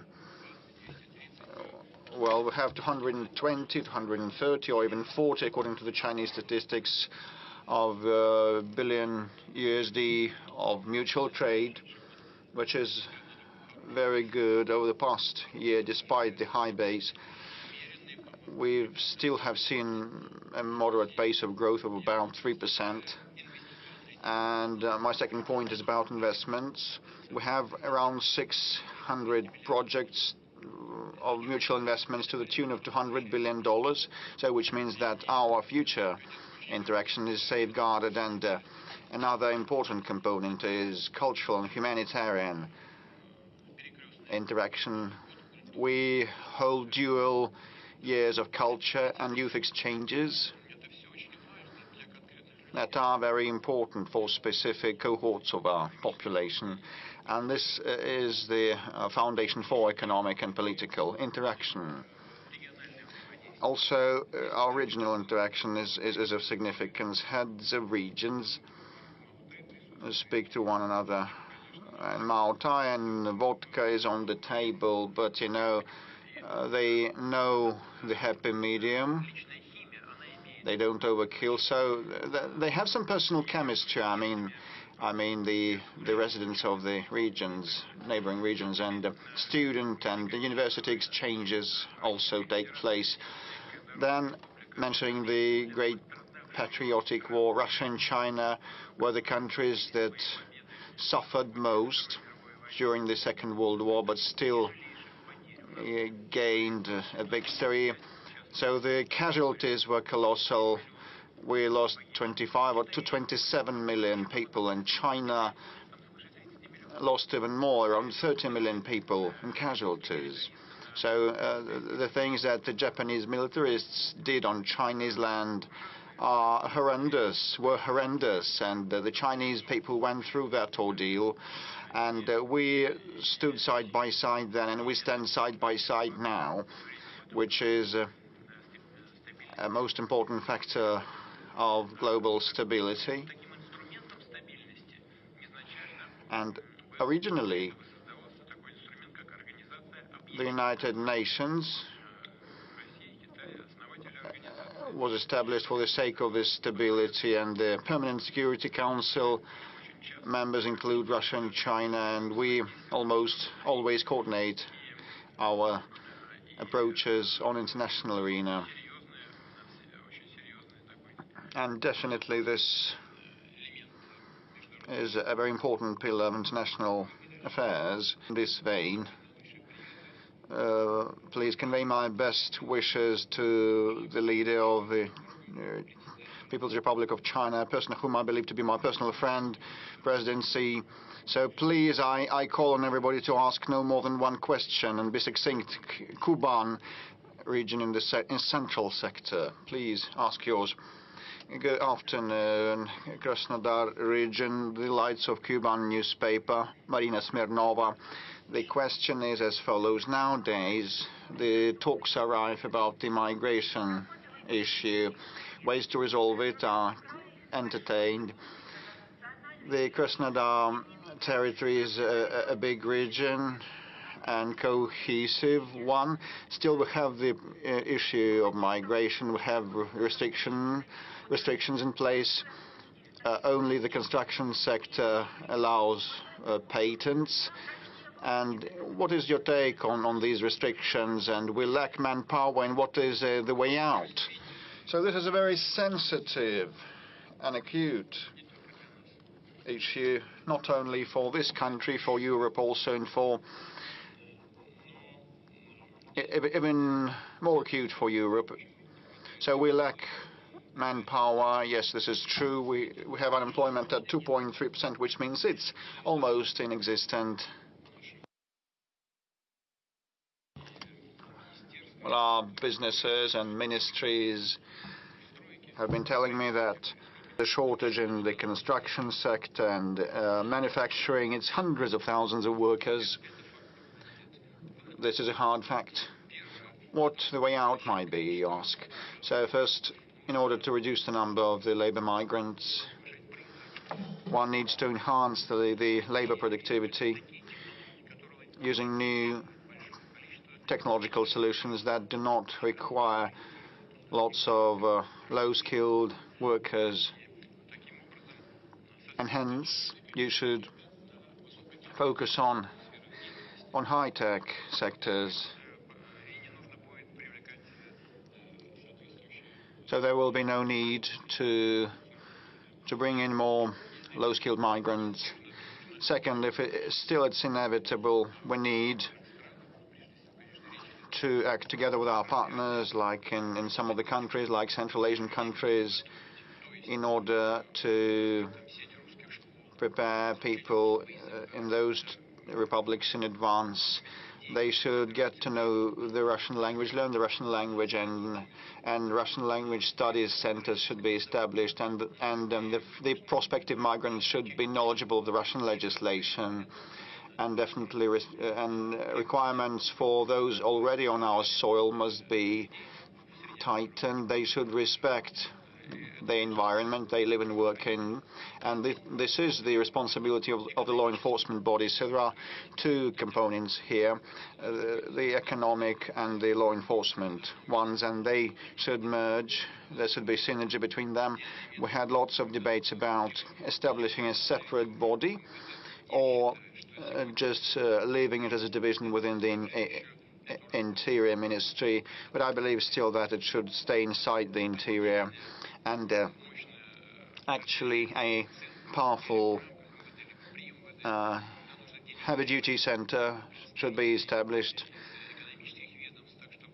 that should be in constant touch with the economic agencies and ministries and regions, definitely, to resolve those issues and keep track of things. And there's a great deal of regulation on the regional level, and that must be governed from a single center. And later on, as the situation gets mature and they acquire new competences in that center, a brand new agency may be established in the future, but it should have the law enforcement component and the economic one. Certain steps in this direction have already been taken or have adopted a law. The State Duma has passed a law about the right not to accept children of migrants who don't speak the Russian language. Well, it's understandable. How can you possibly teach a child at school if he or she doesn't speak Russian? Then he or she, that child, needs to receive Russian classes, and who's going to pay for that? So we need to make sure that the rights of those who come into our country are not infringed. We need to provide health services and social services, but it shouldn't become a burden for the local population, and the comfort of those people should not be affected and impacted. So the government should pay more attention to this problem, and I've just mentioned how we are going to address it, first within the Ministry of Interior, and then if the situation requires so, we could think of establishing a separate body that would involve representatives of law enforcement agencies and the economic bodies. Mr. President, we have monitored the situation with migrants. It is indeed a very acute and complex question, an issue, but we've received many questions from those who travel into our country, and not only those who come to earn money. In many cases, those are Russian people who want to return to their homeland, receive a Russian passport, and become full-fledged citizens of the Russian Federation. We received such letters from Ukraine, from Belarus. There are many Russian people in those countries. We received equal questions from Germany. For example, Lev Zebel, who left to Germany in 1990 and returned to Tarusa in 2006 had a similar question. He stayed for many years in Russia, but he cannot receive the Russian citizenship. According to the explanations given to him, only President Putin can grant you citizenship, because we don't have sufficient legislation. Only after he wrote a letter to Vladimir Putin, he was told what documents are required. So it looks like the situation is on its way of being resolved, but we would like to see a successful end to it. Well, you need indeed. Citizenship is granted by presidential decrees, but it is a formal act that has to be prepared on the local ground, on the local level. But you raised some issues that fall into the category of work with compatriots. That is, those people who feel themselves to be part of Russia. They speak Russian language. They consider themselves to be part of our culture, part of the Russian world. And as a rule, they are highly qualified experts and professionals, and we are interested in attracting high qualified experts to Russia. We have established a specialized program for those purposes. Probably it's not efficient, yet we have to improve those mechanisms. You mentioned Ukrainians. I believe there are lots of Ukrainians living in Russia, maybe no less than in Ukraine, and it's not a joke. I'm talking about those people living in EU territories in Crimea. Those are millions of people. And I believe we have as many Ukrainians living in Russia as they are living in Ukraine. We can only welcome it. Those are people of our culture. They are part of our people. Those mechanisms, as I've mentioned, need to be improved. There's no doubt about it. We are interested in seeing more highly qualified people come into our country, and those people who are the carriers of our traditional values. Well, it's difficult to define, but in order to make this work effective and efficient, we have to continue our efforts. And please give me the specifics of the person you've mentioned. We'll provide him any assistance. Right in the beginning, we said that we have artificial intelligence at our disposal, and it assisted us in choosing the most relevant questions. Housing is one of the most acute topics, and if you look on the monitor, you see that this topic ranks #1. Now we are going to show you a video question from a young people from Krasnodar. Mr. President, for 3 months, we haven't been able to receive a family mortgage. Either the banks are out of limits, or they increase the initial payment from 20 to 50%. What's the future of family mortgage? Because right now it's very difficult to obtain it. And apart from family mortgage, it is almost impossible to receive an IT or rural mortgage. Banks run out of limits, and they don't want to approve claims. And since recent time, banks have introduced a combo mortgage program when they add their interest, and as a result, the interest increases from 6 to 13%. So they simply don't want to provide mortgage loans under the family mortgage program. Thank you very much for raising this question. Well, it's a shame. It's outrageous. It shouldn't be the case. And we've already discussed it with the government. I was promised, and I'm going to check whether this promise has been fulfilled. There would be no additional interest rates because it is a subsidy from the government, and banks should be only interested in receiving their 6% from those who use the family mortgage loans. And the difference between the bank interest rate and those 6% is compensated by the government, or it should be compensated by the government. So there are no limits on the part of the government.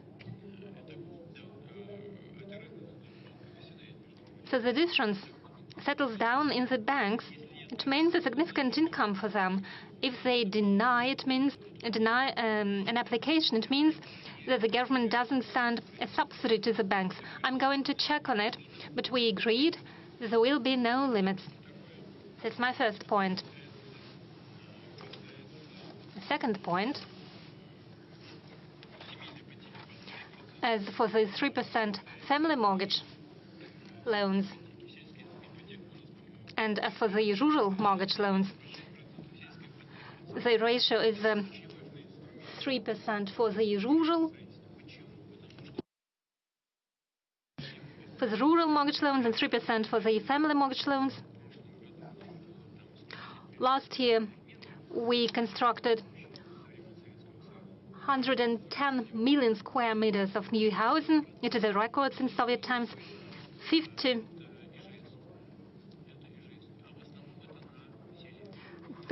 were individual houses, and most of them were built in rural areas.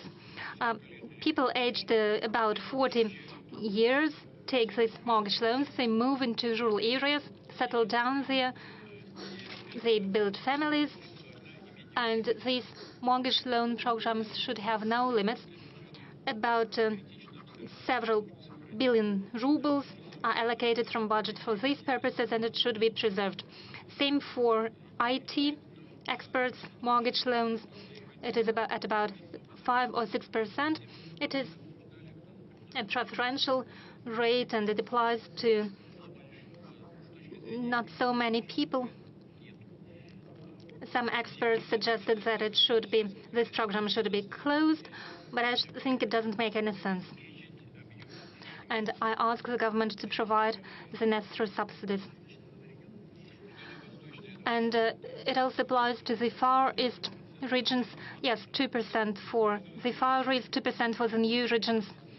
Yes, and now I suggest that we move on to another acute topic, that is phone frauds. Every day we appeal to our audience on TV. Yes, I mentioned 110 million of square meters. They were constructed last year. This year the figure will be at about 105 million square meters. That is equally a very good figure.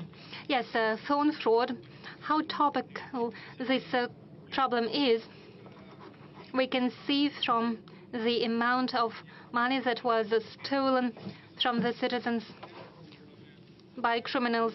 Criminals pretend to be representatives of the central bank or federal security service, and they move citizens to take loans or give their money to the criminals. I suggest to hear a video address from one of the victims. Good afternoon, Mr. President. My name is Yelena. I'm a pensioner. Recently, I became a victim of criminals. They hacked my account at Gosuslugi account, and now I have a debt of a great debt, and I simply cannot pay it off. How is it possible that banks approve such illegal loans while I receive a very small pension and banks don't request any information, and at the same time they approve such loans? They approve loans that are much greater than my monthly income. There are lots of pensioners who fell victims of criminals. Shouldn't we ask banks to better control the activities of their officers and better check the applications from pensioners? Thank you. I can only agree with you.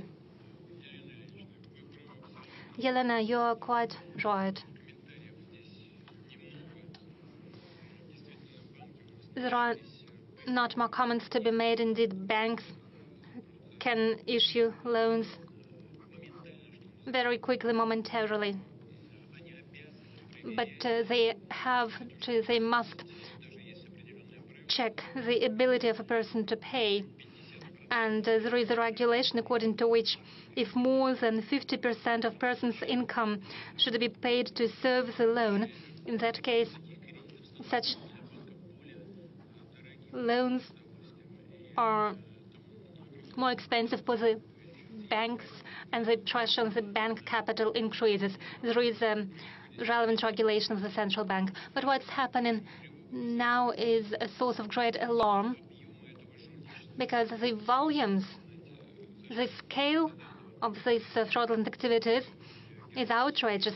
Recently at a Sber meeting, Mr. Graf, head of the Sber Bank, told me that in the whole banking system, from the territory of Ukraine alone, where these criminal fraudulent activities almost happen as part of a state policy, it is conducted under the supervision of the special forces of Ukraine. Only from Ukraine alone did the criminals deceive our people for 250 billion rubles. It is almost the scale of what the Hitler Germany did. They simply printed money, and almost the same is now happening in Ukraine.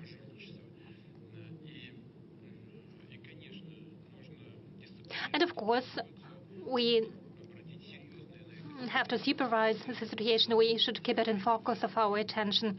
The loans of up to 50,000 rubles should and can be issued online, but starting from 50,000 people and up to 200,000 people is a sum that requires special checks by the people. People should be given more time to double-check their decision and approve it additionally. And when it comes to the loans for more than 200,000 rubles, then people should be given extra time to double-check their intentions. And we need to take the relevant regulations by the central bank, and the banks need to be regulated. Those banks who issue such loans that are uncovered. And there is another problem of which Governor of the Central Bank and the Ministry of Interior have reported to me. We find out that there are people who are not involved, seem not to be involved in those criminal activities, but when people become victims, and this money are first transferred to the third-party accounts, and then criminals receive the money from those third-party accounts, and those third people seem not to be involved when they open their accounts in the banks. So it is a suggestion to increase not only control, but also the responsibility of those people who are in reality involved in these criminal activities. These intermediaries understand why the cards are opened in their name. So there is a proposal for criminal liability for such activities. I'm not saying that it is a solution, but still that's a possible avenue for moving forward. Do you know anyone who suffered from telephone fraud? No, I don't know such people personally, but though there are people, and those I know, they reported to me. They get calls, they used to get calls, and will get calls, I guess, yes, possibly. But when they hear an unknown voice and any offers that have to do with, that end up with certain actions, they put down the telephone or disconnect the call. And I suggest that all citizens of the country do the same. Mr. President, quite often such unknown voices call from call centers that are situated in Ukraine. We've noticed that after strikes against energy infrastructure of Ukraine, the number of fraud calls are decreasing. Simply they're cut off from the power. Yes, maybe we could put those phone centers as one of priority goals. No, priority targets for us are military infrastructure and military industrial complex facilities, also possibly decision-making centers. However, phone call centers, we are not to waste our munition on that. We need to make the necessary decisions domestically through the necessary institutions at the central bank, at the Russian government, and in the Ministry of the Interior. Mr. Peskov is looking nefariously at us now. Let's get back to the audience. You've mentioned Ukraine, and I see the banner, the other Ukraine. Could you give the mic to them, please? Mr. President, Galina Merkulova. I'm deputy head of the media resources of the international social movement, the other Ukraine. We represented the interests of millions of Ukrainian citizens in the Ukraine itself, unfortunately still under the control of the Kiev regime, as well as in Russia, European countries. We have opened 55 branches of our organization. Our movement believes that, the other Ukraine believes that the only way to save Ukrainians from the criminal, illegitimate regime of Zelensky, which has usurped the executive, the legislative, and the judiciary authorities, is to unite the two peoples, the Russian and the Ukrainian. What are the conditions for you to begin the negotiations with Kiev? If not with Zelensky, then with whom? One more important aspect. Right now, Ukraine sees the persecution not only of the Orthodox Church, of the Russian Orthodox Church. It is basically eliminated. What do you think about that? Do you think that the position of the Russian Orthodox Church has been undermined? Yes. Okay, now first and foremost, please sit down. About the illegitimacy of the regime, I have already spoken on the topic. As I understand, the inspirator of this movement, is this an organization or the other Ukraine? It's a movement. Okay, it's a movement. Inspired by Viktor Medvedchuk? Yes. Yes. We don't see each other. But I know that he also thinks that. Why is the regime illegitimate? And I'll repeat myself once again. The constitution of Ukraine does not have an indication of possibility of the extension of the mandate of the president, even during the martial law. There is just one authority, that is the representative, the council, that is Rada, the parliament, and their mandate can be extended during the martial law if necessary, without elections. And I understand that you know it. The thing is that the government, the whole governance in Ukraine is built around president who appoints the downward executives and authorities.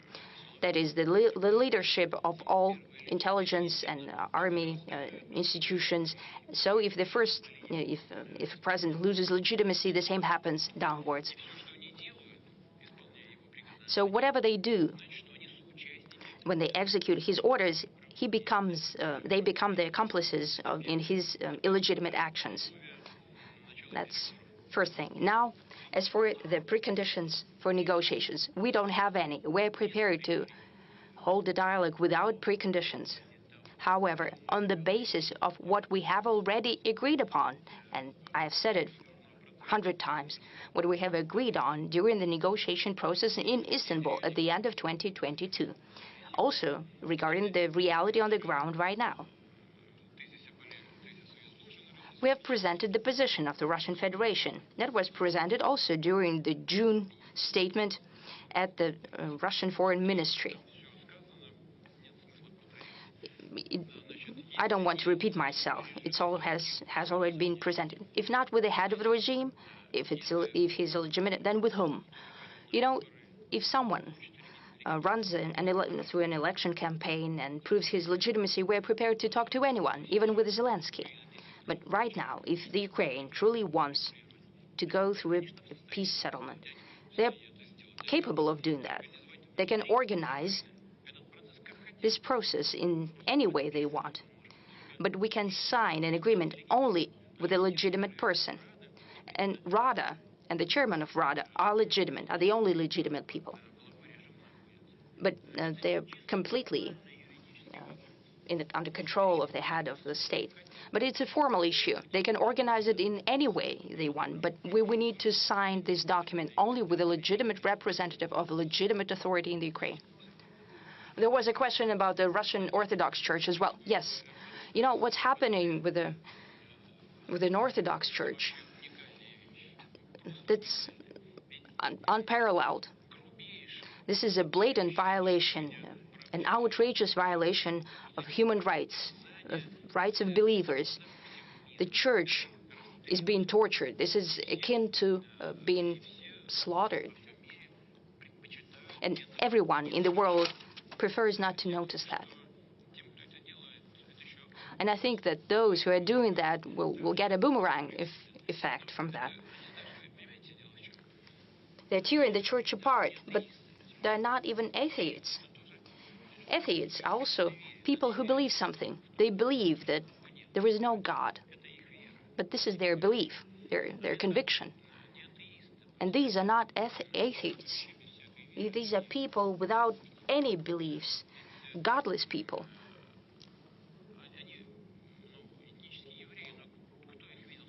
They're ethnic Jews, but has anyone seen them in a synagogue? I don't think so. They're not Orthodox as well, because they're never present at a church, and for sure, they don't follow Islam, because we don't see them at the mosque. These are people without kin or memory, with no roots. They don't cherish what we cherish, and the majority of the Ukrainian people cherish as well. They won't go to church, they will go to the beach. And I think it's their choice. And I think that at some point in time, they'll remember this. And the people in the Ukraine, and the majority of people in the Ukraine,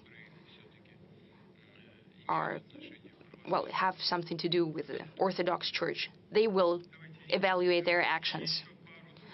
2 or 3 questions to the audience. I cannot help but give the floor to Purga Radio, or the Blizzard Radio. Blizzard Radio, Chukotka region. Anastasia Lavrentieva, thank you for this opportunity. I'm looking at the screens, and they're showing the relevance of topics for the regions. And I get confirmation that my question is truly relevant and concerns many citizens of my region. It's about the internet and communications. We in Chukotka have high-speed internet only at the capital of our region, just one city. Other citizens of the region do not have such benefits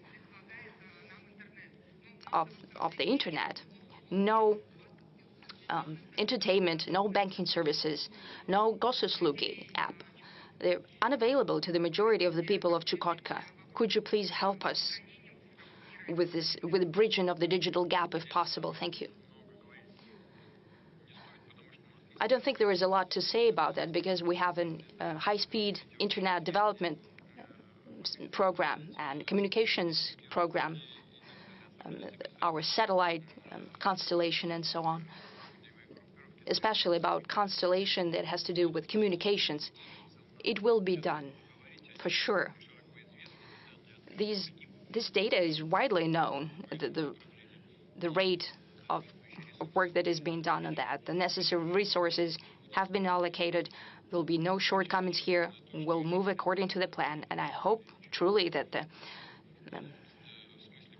faraway regions such as Chukotka will reap the full benefits of the modern civilization. It is extremely important for such a country as ours, because more and more people are working remotely. They're receiving education remotely. And here, high-speed internet is of utmost importance. We'll do that for sure, no doubt.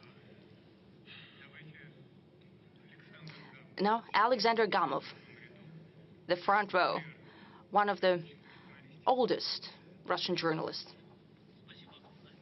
Thank you very much. Komsomolskaya Pravda website and a newspaper. I'm here with girls, with Marina, Putin team representatives. We haven't spoken about that, but I wanted to congratulate all of us and you, Mr. President. I think this is the 20th press conference, though colleagues trying to correct me here, saying that it's 21st press conference. This format is unparalleled in the world, and I hope we'll have even more editions of that to come. My question is, contrary to the skepticist prognosis, the presidential program Time for Heroes did not become just a single-use program, just a rubber stamp program. What were your personal hopes for this program? Were they fulfilled? Or what kind of expectations do you have now? And just a last moment question. Why don't we cherish and protect enough, our heroes? Not only the death of General Kirillov, he was mentioned as an aside today, but there were plenty of cases when our participants of the special military operations were offended, or later the law enforcement interfered, but there were many cases. Now more to the time for heroes, the program. I represent the heroic newspaper Komsomolskaya Pravda during the Great Patriotic War. This was a newspaper with frontline correspondents. And right now, since 2014, we have been producing a newspaper in Donetsk and Donbass and Luhansk as well from the front lines. Next year, we're celebrating 100 years on the 24th of May. My colleagues asked me to give you the invitation for you to come to us. We have Mikhail Petrov here, and he spoke how we celebrated 120 years of TOS. And they received an order. We're waiting for you on the 24th of May at 12 a.m. sharp. Will you come? I will try. Thank you very much for the invitation. Komsomolskaya Pravda newspaper is part of life. Please sit down. This is a part of life of many generations of our citizens. People wake up with this newspaper. That was a morning routine for many. They read it throughout the day. It's becoming more and more modern mass media. It works in all information spheres. This is a lodestone and objective media, and I'd like to congratulate you with the results of your work. Thank you for the invitation. Now, as for the Time of Heroes platform, I spoke that I came up with this idea after meeting students and also participants of the special military operation in St. Petersburg. I sat there and it occurred to me that I had in front of me the people who were the future of the country. And that's when it occurred to me to build this platform. I won't hide it. I came back to Moscow. I spoke to my colleagues. I asked the administration to work this through, and they came up with the name, the Time of Heroes. And I think it's very apt. 43,000 applications came in during the first stage. And of course, we went forward with a very rigorous selecting process. Just 83 applications went through to the next stage. We need to make sure that they've got the education, they fit the parameters, because they will have to work, and the government and big companies and municipalities, ministries and agencies. I spoke about this during my meeting with United Russia, but I have to say all of them, every one of our people fighting for our country and the special military operation are worthy, but we have to make sure that they fit the field they want to work in, because they need some experience, education, because it's one thing fighting for your country and another working with people. You have to have a certain predisposition as well as a talent, because these activities are somewhat different. And we have to choose the people who are willing and capable of working there. And so far, there hasn't been a single hiccup. All of them have fit perfectly. Right now, we've launched the second stage. 15,000 applications have already been filed. The period for applications has been extended until mid-January, mid-February, or something like that. And this process will keep going. As far as the first batch is concerned, many of them are working. Some of them have been appointed as heads of Russian regions. Many of them have found themselves in business, in entrepreneurship, in the government of all levels, federal, municipal, regional levels, working in big companies as well. And I would like to reiterate something that I spoke about during the United Russia Convention. I've recently visited a rehabilitation center. There are soldiers with trauma, with injuries. Some have missing limbs, but I can see a spark in their eyes because they are willing to work, and they're capable of doing that because modern rehabilitation techniques allow that. They can work in a fully fledged manner without any health restrictions. The only thing they need is a helping hand. You know, I remember the face of one of those guys. He said, yes, I understand, I do not have the education, I have neither education nor experience, but I want to do that. And these are precisely the people we need, those who are willing to work, who want to work, and all they need is a little help. You know, when I was still doing judo, our coach, Rackling, said, do as many pull-ups as you can. And some of them did a lot more than I did.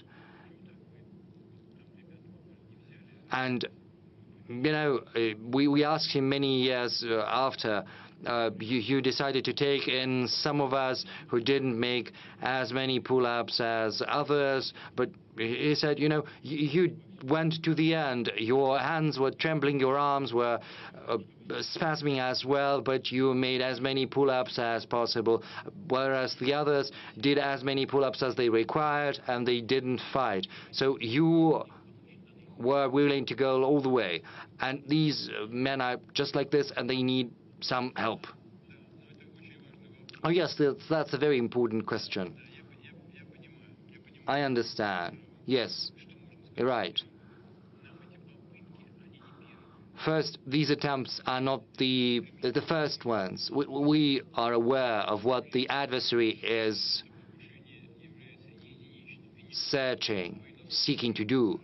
And these attacks are not just targeting our military. I expect that when I talked to your American colleague, there are, you know, assassinations like that of Madame Dugina, which was terrible. There are attacks on journalists, on civil leaders. These are terrorist actions perpetrated by the current Kiev regime. And that means that our law enforcement agencies as well as our special services are missing these strikes. What can I say? I can say that we need to improve our work and make sure such things never occur again. You know, the right part of the central sector, I saw a very popular blogger right there. Yes, he just stood up. Well, this is an unconventional guest. What do you mean, unconventional? Mr. President, my name is Vlad Bumaga. I'm a video blogger. I've got more than 80 million subscribers, mostly young people. And as we know, young people spend much time on the internet every day from 5 to 8 hours, and half of that time is spent watching video content. And just as many other content creators, we're actively pursuing the development of our Russian platforms such as VK Video. Yes, these platforms are not yet great, but they're growing steadily and they provide a high-quality service. Which brings me to the question, why block YouTube when our platforms are doing quite well on their own? Because they're competitive and they provide good conditions, good terms for authors and content creators, and we can post content there and broadcast our ideas, our narratives to a wider audience than the Russian-speaking audience. And on another matter, As I said, almost all children know me and watch me. Almost all children in our country. And this year, I became a father as well. My congratulations. And my congratulations to your wife, because first and foremost, she's the one to be credited with that. Yes, I'll do that. So I am a person who creates video content which many children are growing on. So what are the values I have to broadcast? And is there anything that I shouldn't do? And what are the values and the narratives that I have and we all have to broadcast to the younger generation? What are your instructions? Well, starting with the slowing down of YouTube. Indeed, there are more issues on YouTube's side. In order... I'm sorry. Vlad Bumaga, is that your pseudonym? Is it your pen name? No, it's my real surname. Oh, great. Bumaga, because, you know, it's the Russian for paper, and we know that paper is stronger than stone. You said 80 million people, which is unparalleled. That means that the content you're creating is in line with the expectations of these 80 million people who are following you. This is the fruit of your creativity, and I would like to offer my congratulations to you on that. Secondly, Google is the one owning YouTube. When Google was creating its network in Russia, they set up subsidiaries, the legal entities that created those services, and they had to be maintained. So Google was working through these subsidiaries. Once the West started slapping restrictions on us, Google started diminishing its funding, and it also reduced the supply of equipment, thereby creating problems for itself. Moreover, Google needs to be in compliance with our legislation. They have to avoid any type of wrongdoing. They shouldn't abuse the internet network to secure foreign policy goals of their respective governments. See, when you are watching for some topic, for music, for culture, and all of a sudden your search result gives you links that have no relation whatsoever to culture or music. Rather, these links lead you to some propaganda of a political platform or something like that. Or they are trying to take out of circulation the names of our artists, our bloggers, or political leaders, which is all something that constitutes a violation of righteous legislation, and hence the grievances the Roskomnadzor has with them, that is the organization that is responsible for the control and the supervision of the internet. If they're in compliance of our legislation, they can come under some restrictions in their respective countries. But if they want to work in Russia, they have to comply with our law.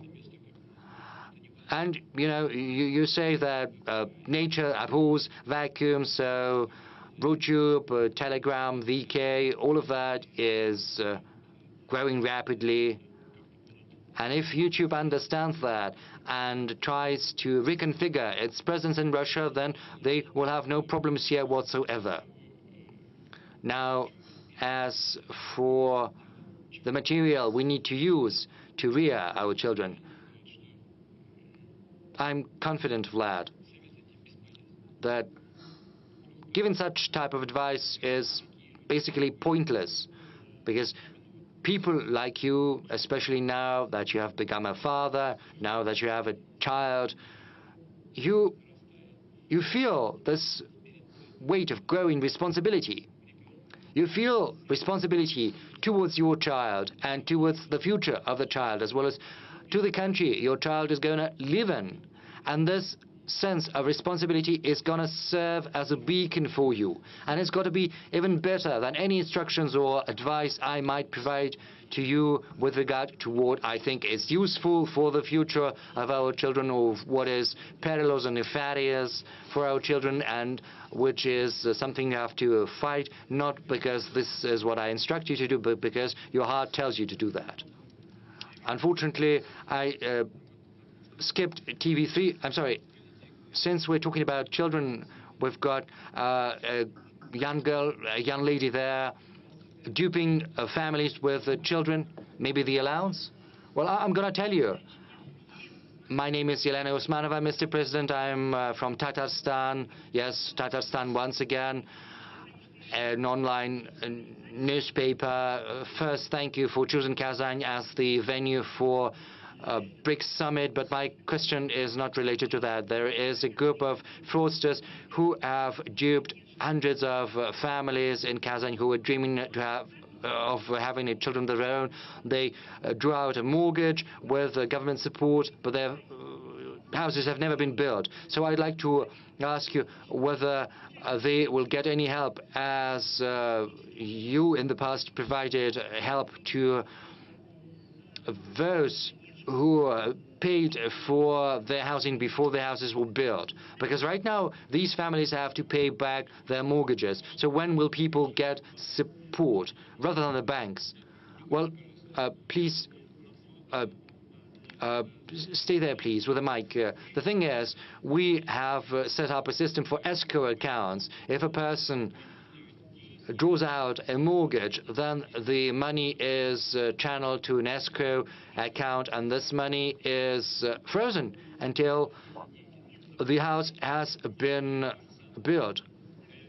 I'm talking about individual houses, not apartment houses. The thing is, individual houses are in compliance with this program. It's the same. It's 3%.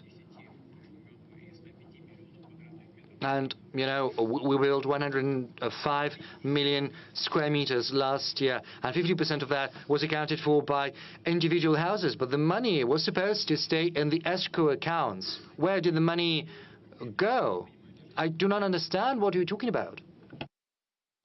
Well, this is what we had in Tatarstan. Hundreds of families ended up in this situation. Where did the money go? Can you tell me? I don't know the details. What's your name? Lena. Elena, those details matter a lot. Let's get to grips with it. It wasn't about escrow accounts. Lena, it may be probably the case when people are hoodwinked and their money is taken from their accounts. And probably we should compare and contrast it with other cases of similar kind, and we should prevent such cases. So we need more detailed information, because I'm not in the know, because these are very important things, and we should rectify such flaws. Actually, we have some of the housing still under construction, and the money resting and registered with escrow accounts constitute around 7 trillion rubles. In totality, more than 65% of what is needed to complete the construction of the purchased houses. And this will be so that it's constructed in 2025, and no one will be left without the purchased flats, and the money on the accounts are protected and hedged and insured. If you know about some practices that are off escrow accounts, please let us know. TV3 or Turkey. We will come back to you later. Anadolu Agency, Ali Jura. Mr. President, Israel has been breaching the international law, killing tens of thousands of people, including children, in Palestine and Lebanon. Currently, Israel has been capitalizing on the situation in that region to occupy Syria, breaching its sovereignty. How can you comment on the action of Israel in that region? Have you had a conversation with President Erdogan? Thank you. Please have a seat. We are in constant touch with President Erdogan. Well, I cannot remember the exact date when we talked last time, but we definitely also talked the situation in the region, in the Middle East, and the attitude of President Erdogan and Turkey to the Middle East developments is well known, and our position on Lebanon and Palestine also is common knowledge. Our stance is not subject to political expedient situation, and we believe that the resolution of Palestine issue can be attained only with the help of removing the root causes. So the Security Council back in the past opted in favor of a two-state solution, Israel and Palestine. Israel was established, Palestine is yet to be established. This is the issue, this is the problem, and Israel has been continuing its unlawful settlement activities to date. I'm not sure what goals Israel pursues in Gaza, but you know, this merits only condemnation, and we did that on many occasions at all levels, including the public and civil level, and expressing our position in the Security Council of the United Nations. Nothing to add here. Same refers to Lebanon. As regards Syria, I believe, frankly speaking,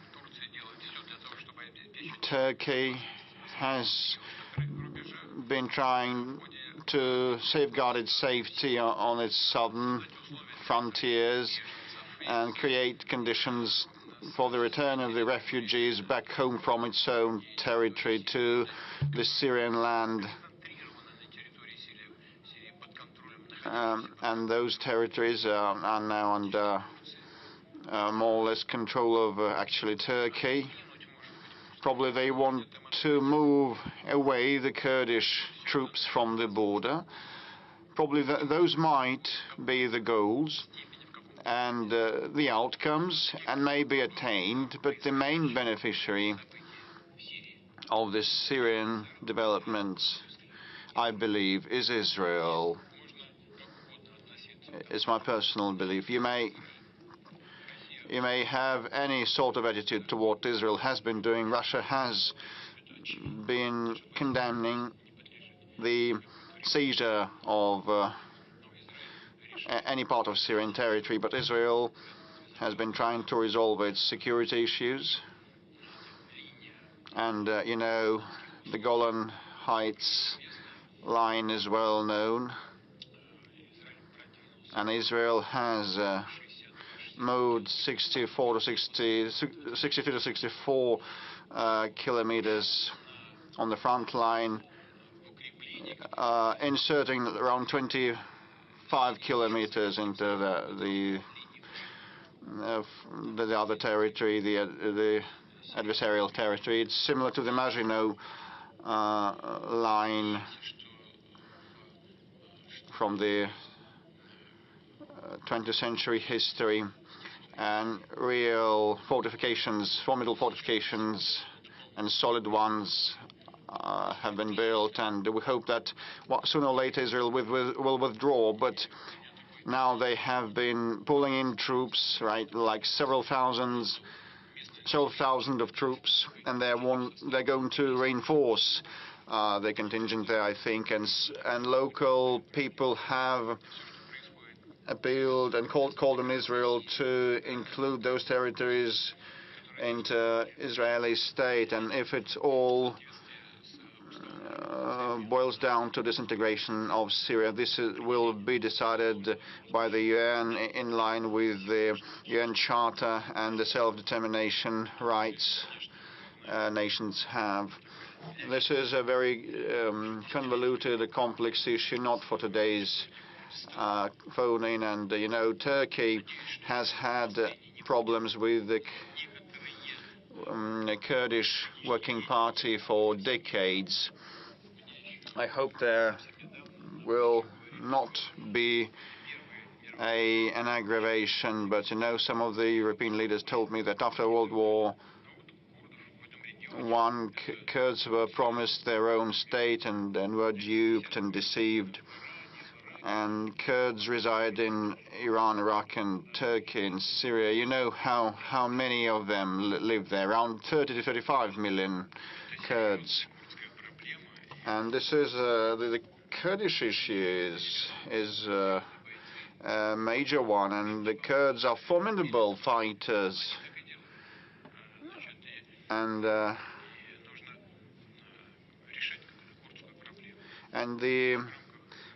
Kurdish issue should be resolved, and it should have been done under President Assad, and it should be done with dealing with the current authorities in control of Syrian soil, and Turkey also needs to ensure its security. This is not for today's event, you know, but there will be lots of issues to resolve. But we abide by the international law, and we believe that all nations, all stakeholders' interests should be safeguarded, including the current Syrian authorities. On this issue, we are on their side, and we are in touch with all the major groups that control a situation in Syria. TV3 military correspondent Alexander Malkevich. Just in a nutshell, the fighters asked to convey words of gratitude. Last week you met with Human Rights Council members and supported the idea of creating the Museum of Special Military Operation. This will be our media Oreshnik, so to say, and our legendary Leningrad regiment has been rendered the name of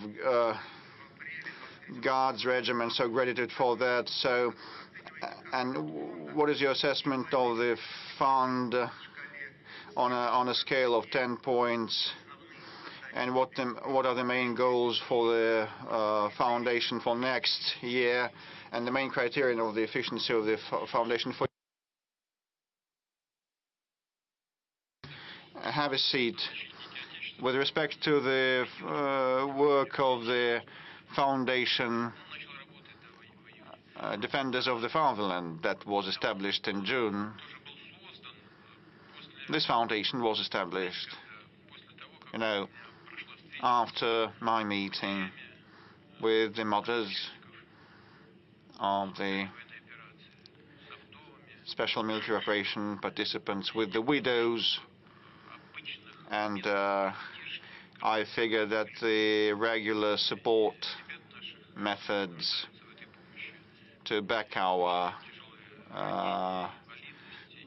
servicemen and support the families of the fallen heroes are insufficient, and we need a special arrangement to be established, including for those who get out of touch with the army. So the Defenders of the Fatherland Foundation was established for this sake. When they leave the military service, they still need the attention and care from the government, and it should not be formal, it should be targeted, individual, to each family, to each fighter. So this is the statutory goal of the foundation.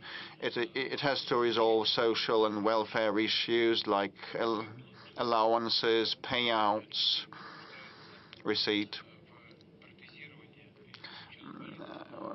prosthesis and artificial limbs, supply for those who need that, and they procure the entire service, not just the limb. And it is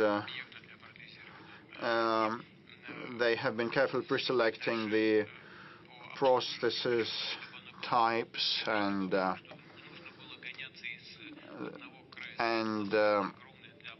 post-operation care also is part of what they work on. Still, some of the patients have to travel far and wide across the country, and they have to resolve that. I talked with Anna Evgenievna Tsivilova, who has told me that now the requests start coming from the fighters with respect to future employment, which is very important, and also about practicing sports and participating in cultural events, and this is so good. So it means that we are seeing a change for the better, which is very good. But, you know, future employment is the overarching objective of ours, because those servicemen and ex-servicemen are so enthusiastic and they want to be trained for a peaceful life, or sometimes they can stay with the military and work at the draft commission offices, and they may move to the IT industry or work in sports, in military or civil sports. There's a great number of opportunities given the level of technological advancement and individual wishes. And overall, they have been successful. There are still some issues, and some issues remaining, but some of the people working there were directly related to the military operation. Those might also be widows of the fallen fighters, or mothers of those who still are on the battlefield. So these are caring, non-indifferent people, and the servicemen that came back from the front line also work in that foundation. This is why it is efficient in its operations. I didn't want to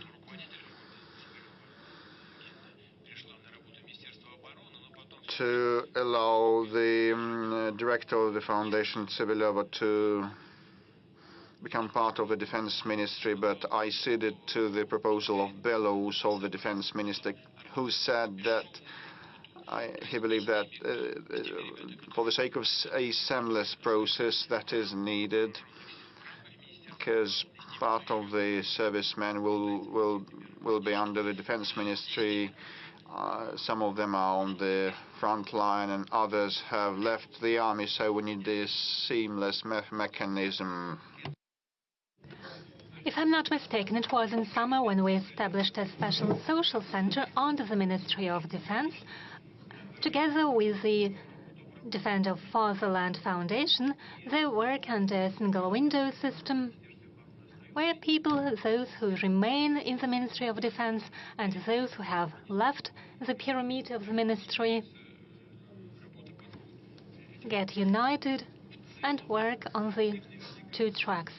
On the whole, there are lots of problems, but we try to fine-tune this work. As you know, they participated in the elaboration and development of decisions. Previously, everyone received 3 million for small injuries, even for small scratches, and those who were severely injured, entailing a disability, also received the same amount of compensation. And fighters themselves requested that the system might be changed, and we started paying those severely injured 4 million rubles. But when I was receiving these reports, I saw that those soldiers who were severely injured and got disabled previously got 3 million people, and after that the changes were made, meaning that those who had been injured before were underpaid, and we fine-tune the situation, the system, and those who were injured previously and before, earlier, received 1 million more. I see that Ksenia raises her hand.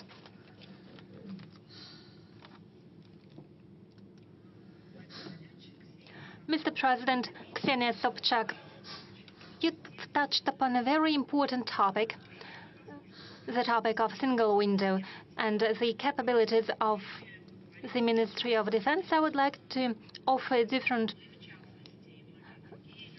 perspective to this question. We, stars of the show business, journalists, and those who are indifferent, implement various projects. In particular, for more than 2 years, we've been involved in a large-scale project offering assistance to those people from Belgorod and Kursk regions, our competitors and co-citizens, who were affected by the attacks of the armed forces of Ukraine. We have provided assistance to hundreds of people, and I believe there are many people who are indifferent. What do you think? How could we provide assistance to those people and establish a single window in order to bring together the civil public initiatives and the state work of the state structures and bodies that already exist? I'm talking about voluntary work that could be provided via a single window system on all tracks, because we face difficulties with employment in the new regions, problems with receiving places in the kindergartens, and other problems that families with children are facing when they relocate. Would it be possible to establish a single window system for civil initiatives? Thank you. Well, first of all, thank you very much for all your efforts. It is a tremendously important thing when we provide assistance to very specific persons. Second, when volunteers provide such assistance, and I would like to thank all volunteers without any exception. They risk their lives. There are losses among volunteers, unfortunately. But when they work, they reach out to a specific person, and they have a better feeling of where the government succeeds and where something fails. So as I've already mentioned, with regards to the Kursk region, there is a program aimed at restoration of the Kursk region, and funds have already been allocated, and same happens in other borderline regions, in the Belgorod and Bryansk regions. No one be left unattended.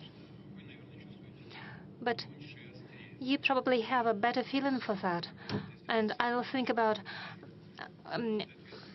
how to proceed on myself, and I'll request our bodies, the Ministry of Defense and the governor. I'll ask them how we can pool these efforts. We could establish a single window system, or think of a different instrument in order to coordinate the efforts. Thank you, Ksenia. I don't have an answer right now, but I agree with the problems that you've raised. The topic of special military operation, I suggest that we continue taking questions about the support measures for the family members of those fighters. There have been requests for assistance in finding those people who are missing now, people with whom any connection was lost, or with those people who, according to the information received by their relatives, were imprisoned.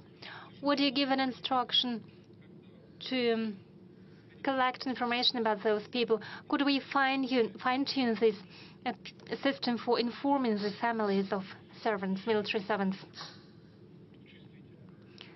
It is a very sensitive issue for many people. It's one thing when a person is fighting on the battlefield. God save him. There are various types of payments. We are talking about big amounts of money. there are so-called travel expenses for those servants who were sent to the borderline regions, to the regions of the special military operation before the hostilities broke out there. So they were paid the so-called travel expenses. Then they receive allowances for participation in the hostilities on the front line. And there are small differences in these allowances. But as a person disappears, then we should provide assistance and support to their families.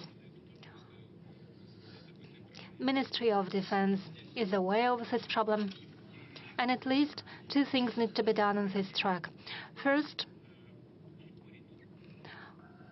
what we need is to reduce the time for taking final decisions when there is no information, when families no longer receive the payments and the allowances because there is no person, he doesn't participate in defensive or offensive campaigns and doesn't receive the respective allowances.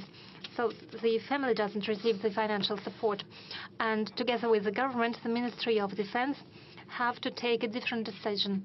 What could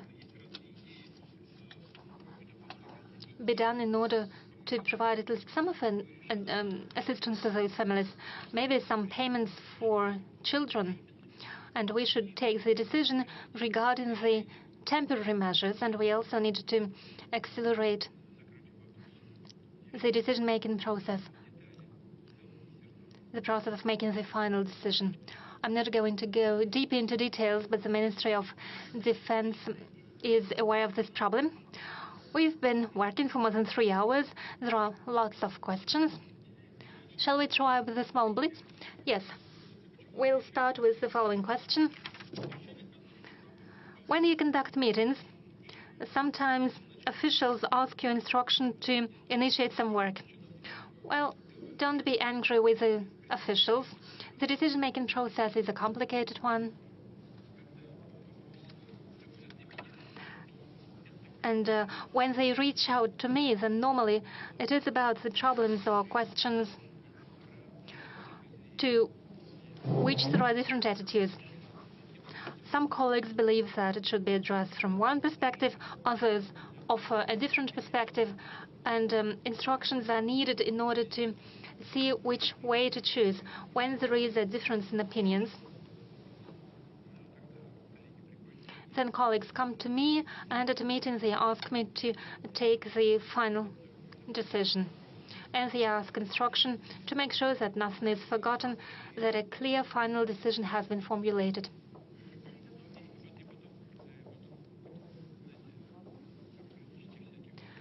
And, there are some bureaucratic tricks. When everyone agrees, it needs to be enshrined on paper to make sure it is a regulatory document. A second question, with whom of those who have passed away already or those who still live today you would like to have a cup of tea? Well, from those living today, I would like to have more time to spend with my relatives, with members of my family and my friends. I would like to have more opportunities to drink a cup of tea with them. As for the world leaders who have passed away already,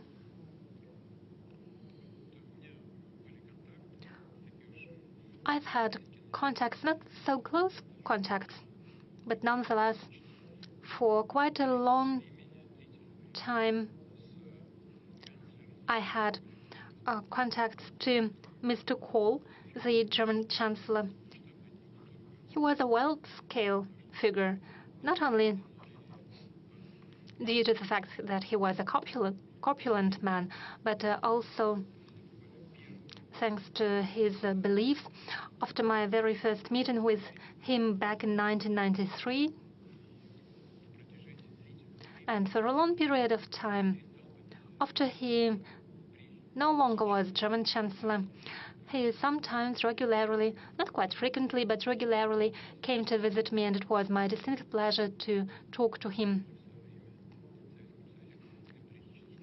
He was an important figure of his time. He had done a lot for his homeland, for the German people, and he was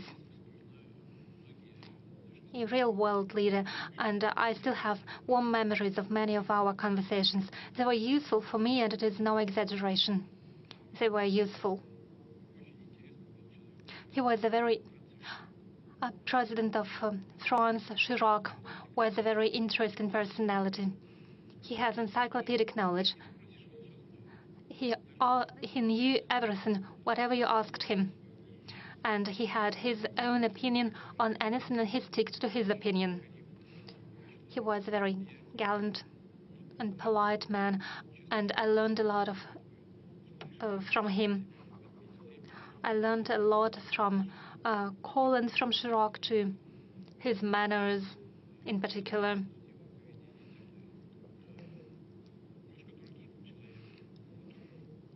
A bit different sort of personality, but nonetheless a very warm person was Berlusconi. Just as Chirac, he accomplished a lot for development of Russo-Italian relations.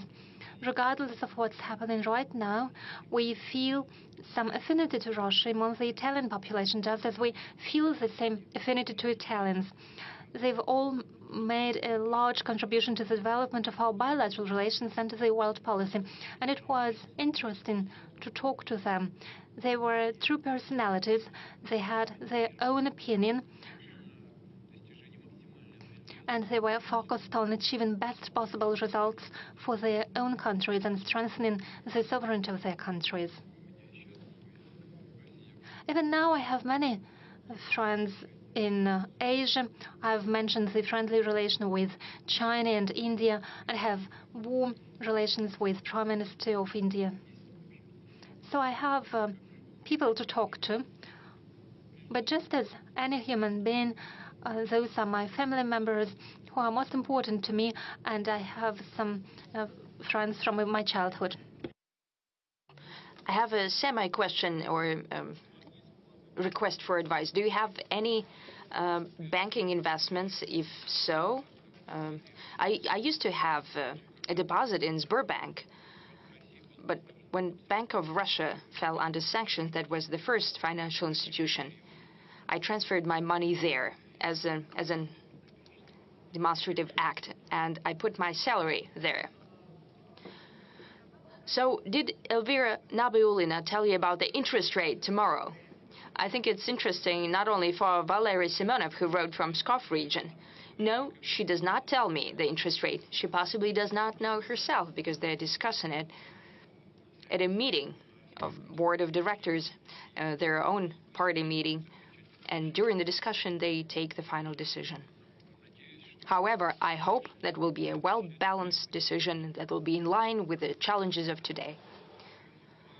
The forecasts of Vladimir Zhirinovsky for the situation in the Middle East and the Caucasus are coming true. Will other forecasts of Mr. Zhirinovsky come true?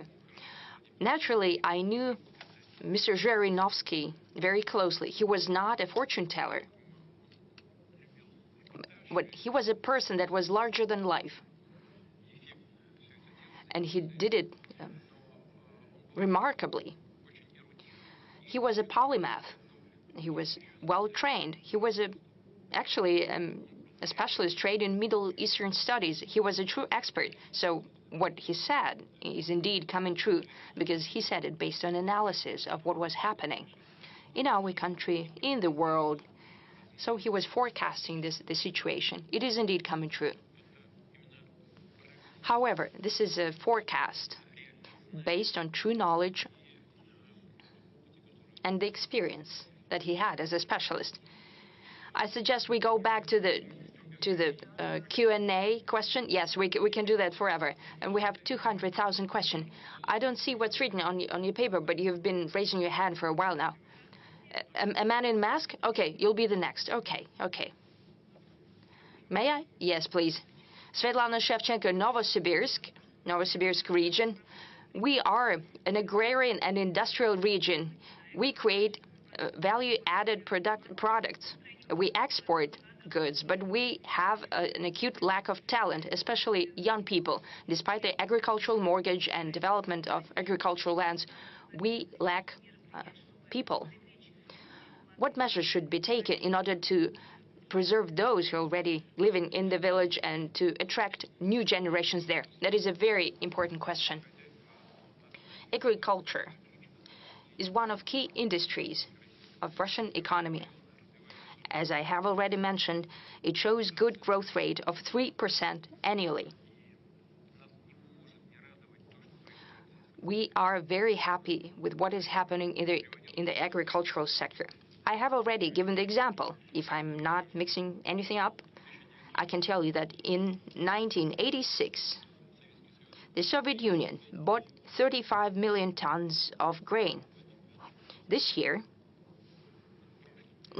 year, we have exported 66 million tons.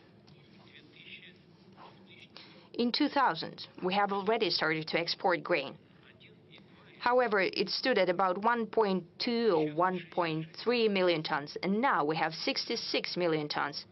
It seems impossible, but it's true. Look, we are ranking as one of 3 major exporters of food in the world, and as for wheat, we are number 1. Last year, we had a record crop of 148 million. This year, we'll have 130 million tons. For the past decade, we've had more than 100 million tons. We have tremendous export capacity. We are fully sufficient in meat, and we're exporting meat. We have issues, indeed, with fruit and vegetable and milk, though we have a special development program. But we see growth everywhere. One of the most important questions is social issues in rural areas, that is culture, education, housing. We have a social and economic development program for rural areas. It has already funds earmarked for that.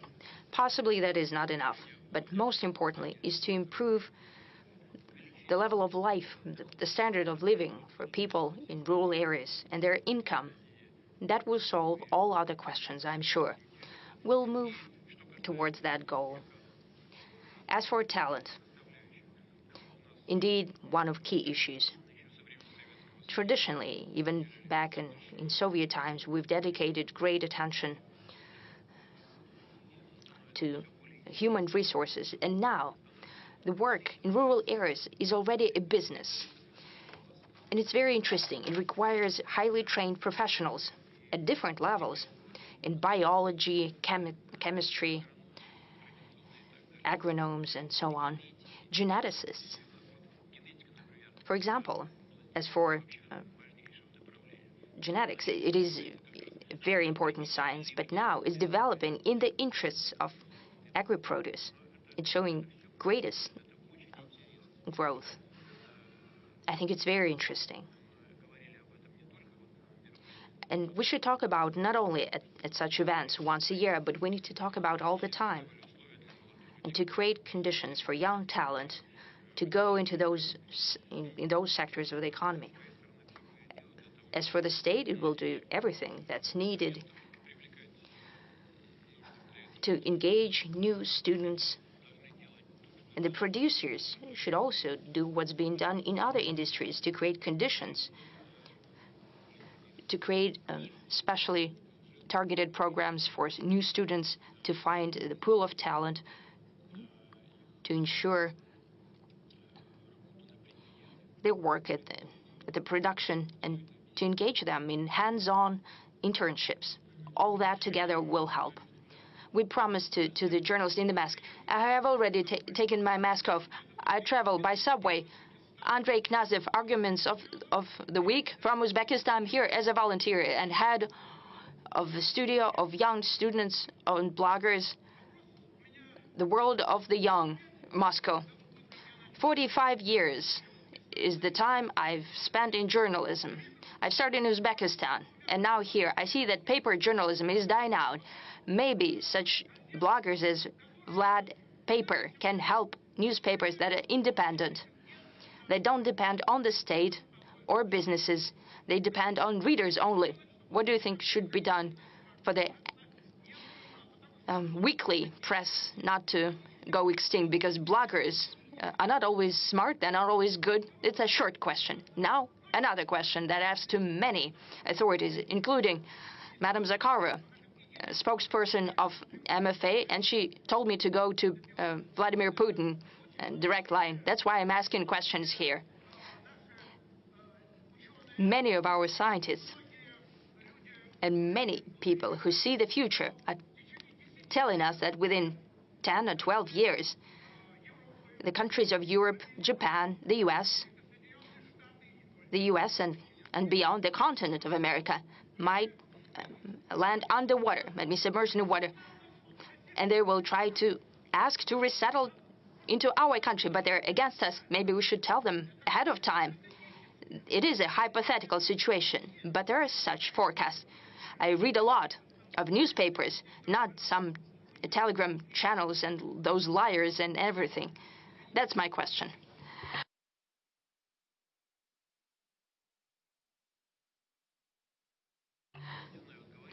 I don't know whether I should say it or not, but I'll tell you the story. You know, a famous joke, a family sitting around the table, and a small boy is saying, they're doing the crosswords, a word of 3 letters. His mom hits him on the head with a spoon. Why? The word is a house.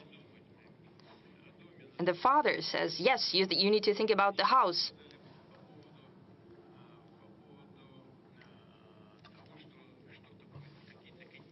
So you were talking about some continents going underwater, and they need to think what would happen to them. But you need to think about home, not about... I was listening to you so attentively. You're so energetic, but let me finish, please. Thank you. Why am I saying that? Because those forecasts that you've mentioned, they're not just ephemeris calculations. These are done by serious scientists. They're saying that the permafrost will defrost, and that's a tremendous hazard to the environment. There will be greater emissions of carbon, more than all cars around the world. And if permafrost melts, that means that the coastal regions of Russian Federation might be jeopardized as well. We have villages and settlements that are being on stilts, put in permafrost. It's already melting. We need to think about that. As for our coastal cities, including St. Petersburg, keep that in mind. Yes, we've built the dam there. That was the dream since the times of Peter I. But we need to think ahead. What will happen to coastal regions? We need to think about our home, first and foremost. What about paper? Yes. Hold on a second, please. If someone is going to resettle here, we have 2.3% unemployment. Basically, no unemployment. We have labor migration and issues in connection with that. We need to think about that as well. If we have a tremendous inflow, we need to consider that, where to settle people.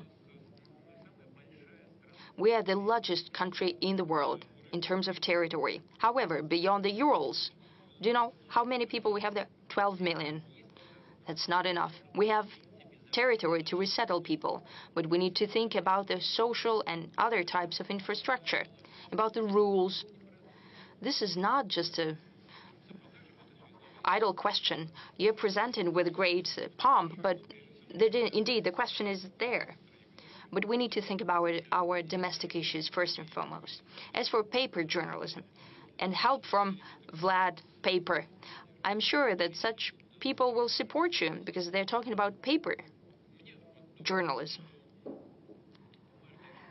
I have a feeling that paper journalism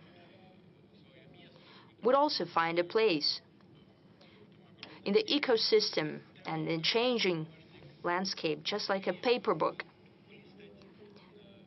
You still have, well, you can leaf through a gadget. You have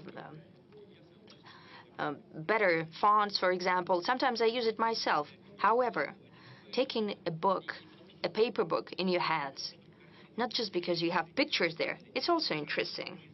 This is also a piece of art, quite often.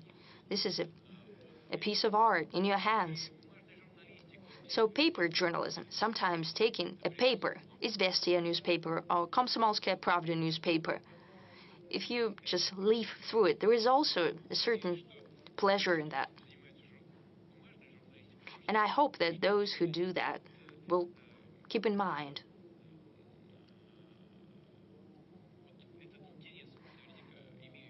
And I'm sure that there is interest from the public towards paper journals, but most important thing is the content. Whatever the vehicle, whatever the media, but as Vlad, the paper said, most important is the content. And if a paper has decent and interesting content compared to some internet foam. Let's talk about health. This is one of the topics that's of great interest for Russians. It's ranking number 2. Lack of doctors in clinics, lack of drugs, and so on. I suggest we connect to Irina Sychova from Nizhny Novgorod. Your question. Mr. President, good afternoon. My name is Irina Sychova. I'm from Nizhny Novgorod city. I have an appeal to you. Please take a look at our medicine that is free of charge, our health care. I would like to thank you for the renovated facilities of the clinics. Thank God they're being improved. However, the clinics are lacking specialists as well as GPs.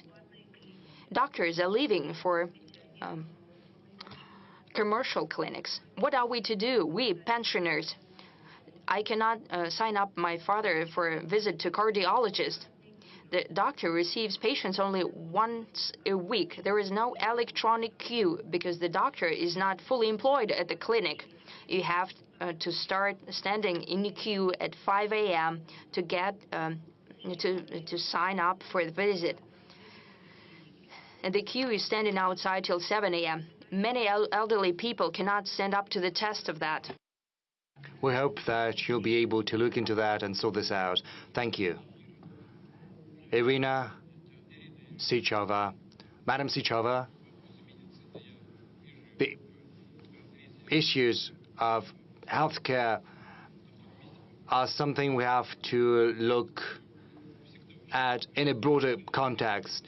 It ranks second in terms of importance, and the same goes for any country, for developed nations in particular, because there this issue sometimes is even more relevant. But we shouldn't think about them, we should think about ourselves, about home. So thank you for pointing out that the clinics are being renovated. It's a good sign. It means that something good is happening. We have a whole program dedicated to this matter. But the most important thing with the specialists, with the personnel, is related to the first stage of our healthcare system. You know, we've got the hospitals, and there the problem with doctors is almost non-existent, whereas in the first stage, the clinics working with patients directly are a weak link. And the most important thing is to organize healthcare across different regions of Russia. If we look at the use of beds in hospitals, we see that they are not filled throughout all the year, whereas the first stage of the healthcare system, the first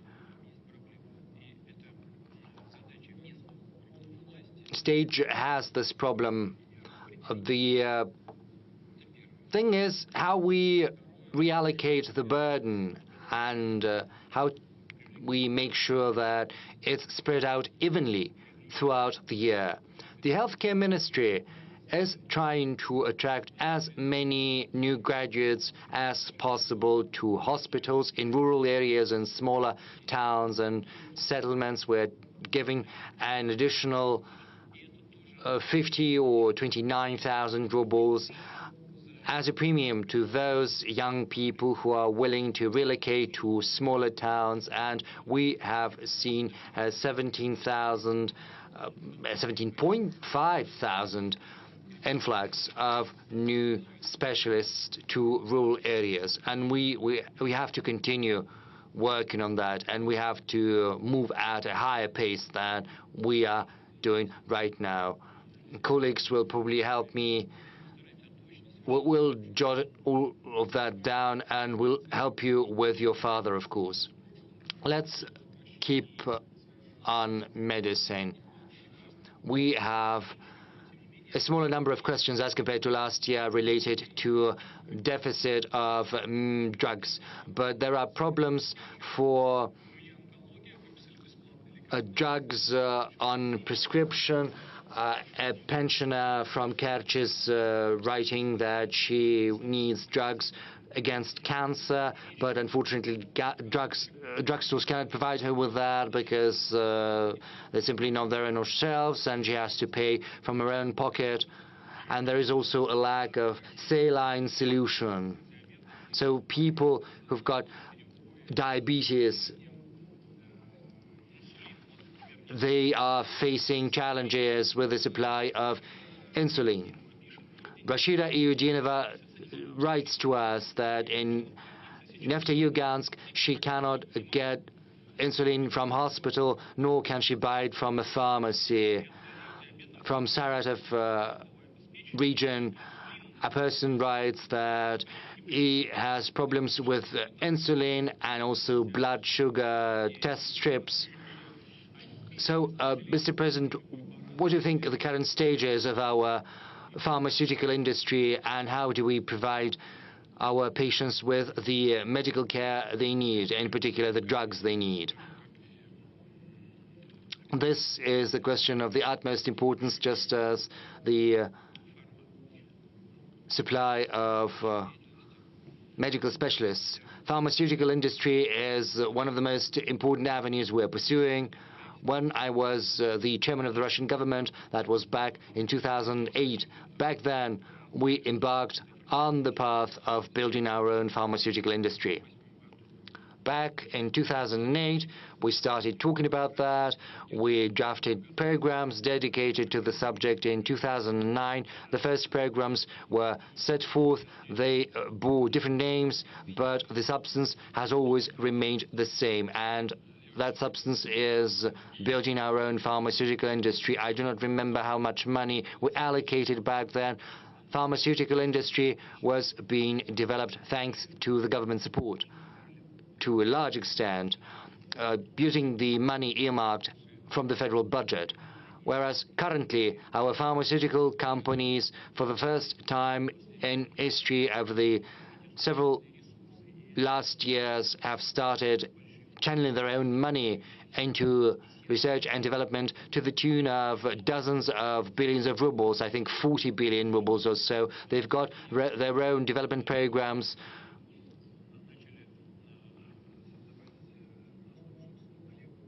They are using their own formulas to create new medications. They are creating new chemical substances, which is a first in our history. We've come up with our own medications against cancers. St. Petersburg is one of the leaders in that field, and the same goes for insulin. As far as the blood sugar test strips are concerned, this is just a malfunction. This is a shortcoming on the part of the local organizations, because the money for all of these medications is allocated on a timely manner, so the procurement process has to go through smoothly. I'm going to talk to the leadership of the Russian regions. Everything has to be done on time.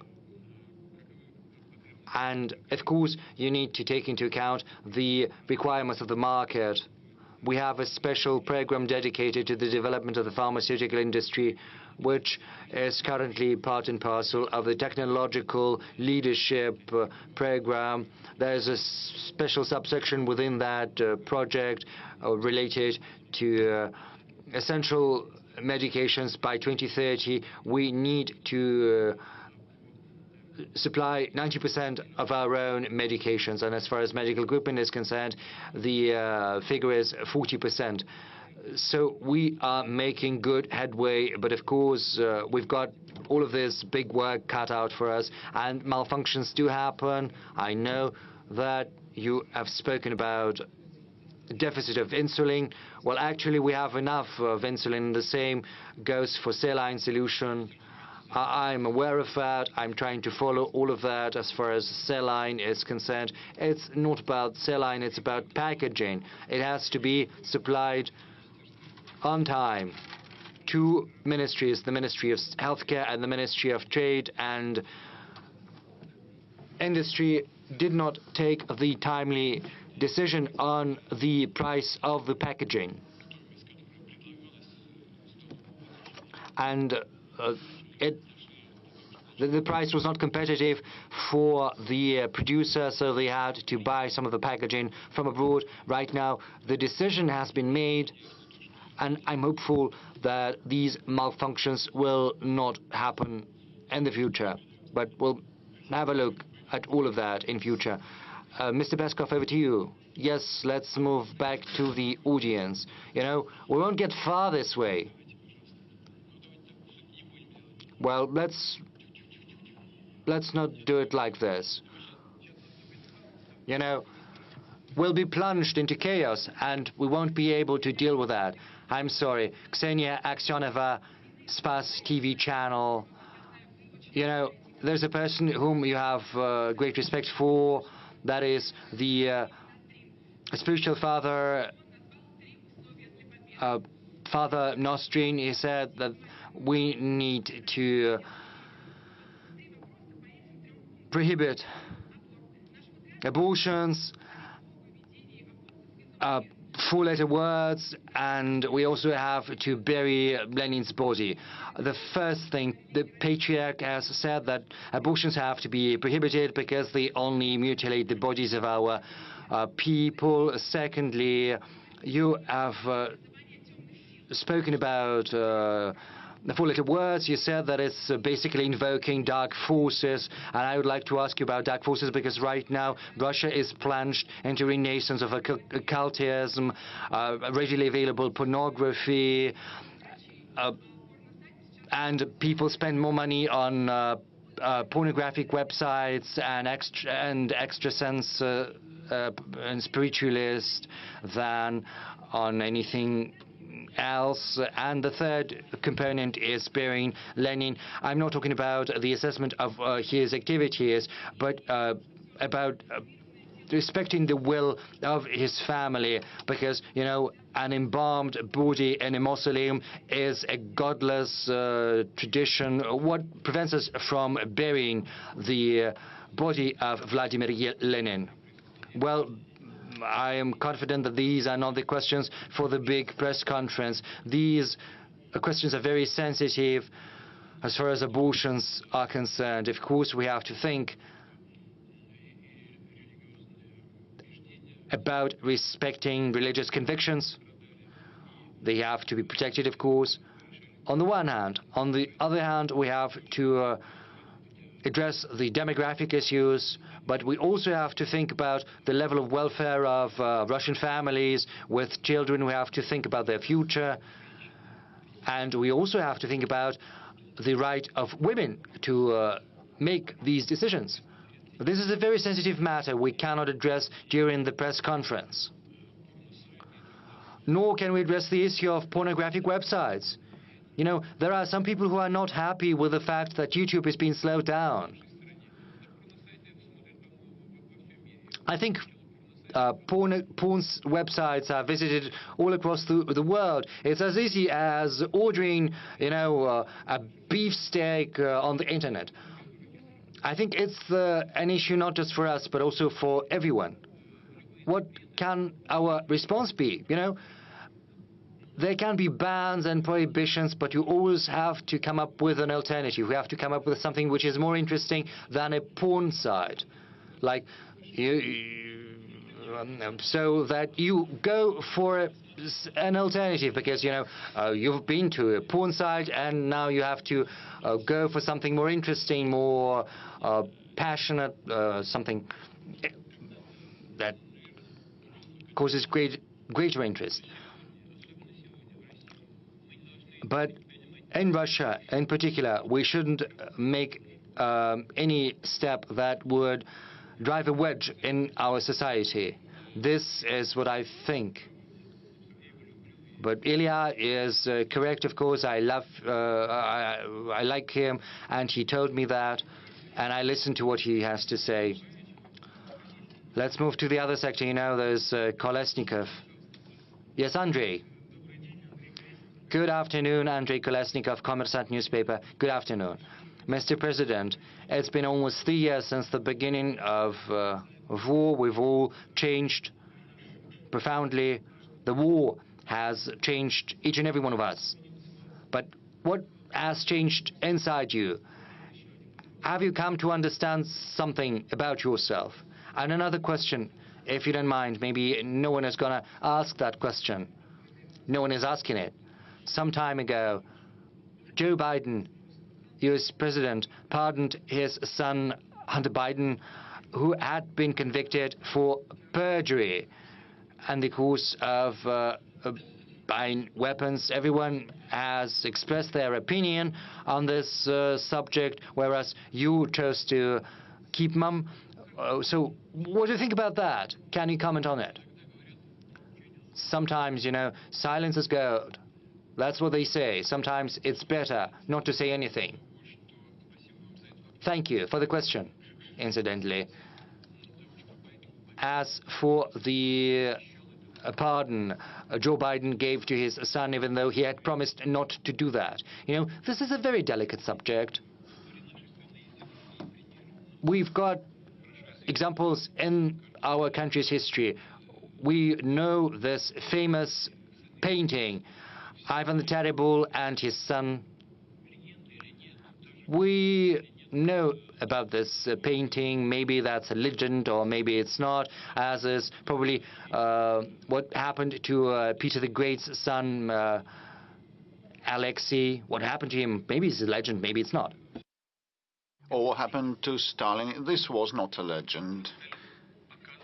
When Stalin refused to swap his son Yakov for the German Marshal Powell's,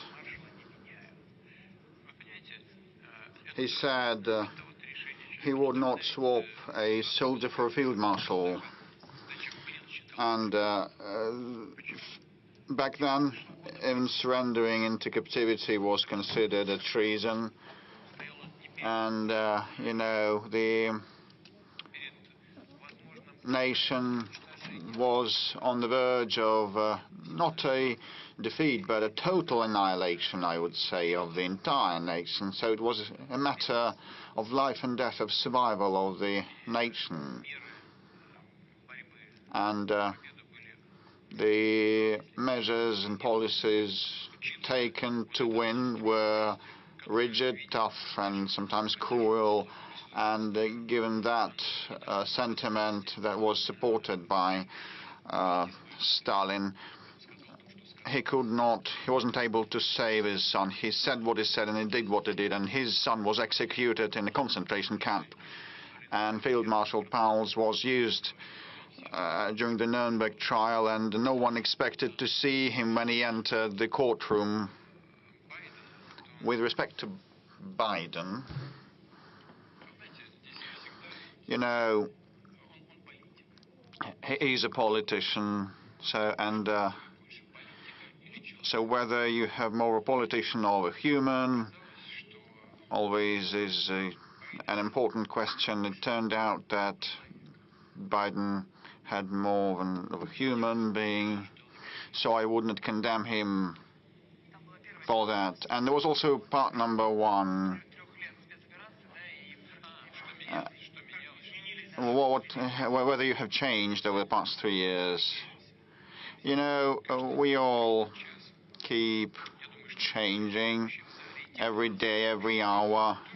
All the visitors of this room, all the streamers, we are in a flux, and those 2-something years have been, well, a tribulation for everybody, for the entire country, and for myself.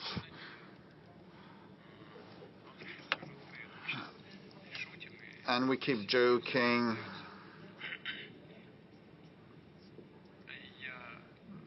Despite that it has been a trial. And I almost ceased laughing, and I now joke much less. And there is also one more circumstance. I started improving the skills that I have in the search of key points and issues, and my concentration capability to resolve them. The opposite sector, I can see RBC news outlet. Will you pass the mic? Polina Himshashvili, RBC, as a follow-up on the question, you said that you now laugh and smile less. Could we return to February 2022? Would have changed your mind? Well, it is a hypothetical question. Had we had a chance to go back, looking with hindsight, knowing what is happening now, I would have thought probably back in 2022, I would have thought that the decision made in early 2022 ought to have been taken earlier. This is number one. And number two, well, we ought to have started getting ready for those developments and the special military operation before.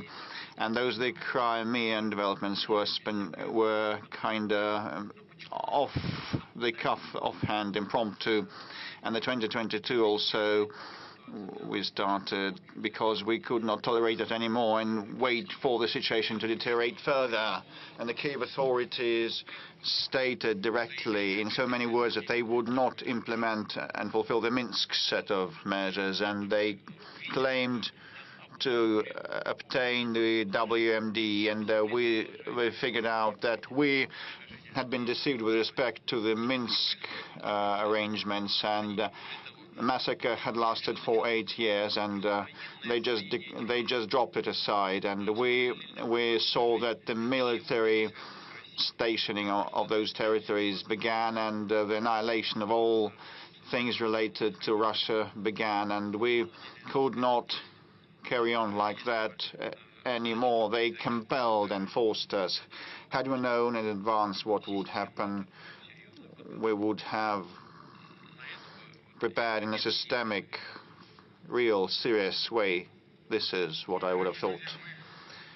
Dear friends, we've been working for more than 4 hours. We've exceeded the 4 hours duration. Let's allow these colleagues. Ura, daughter, will you please stand up, lady?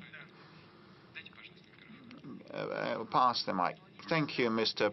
President. Ekaterina Lazareva, Ura News Agency.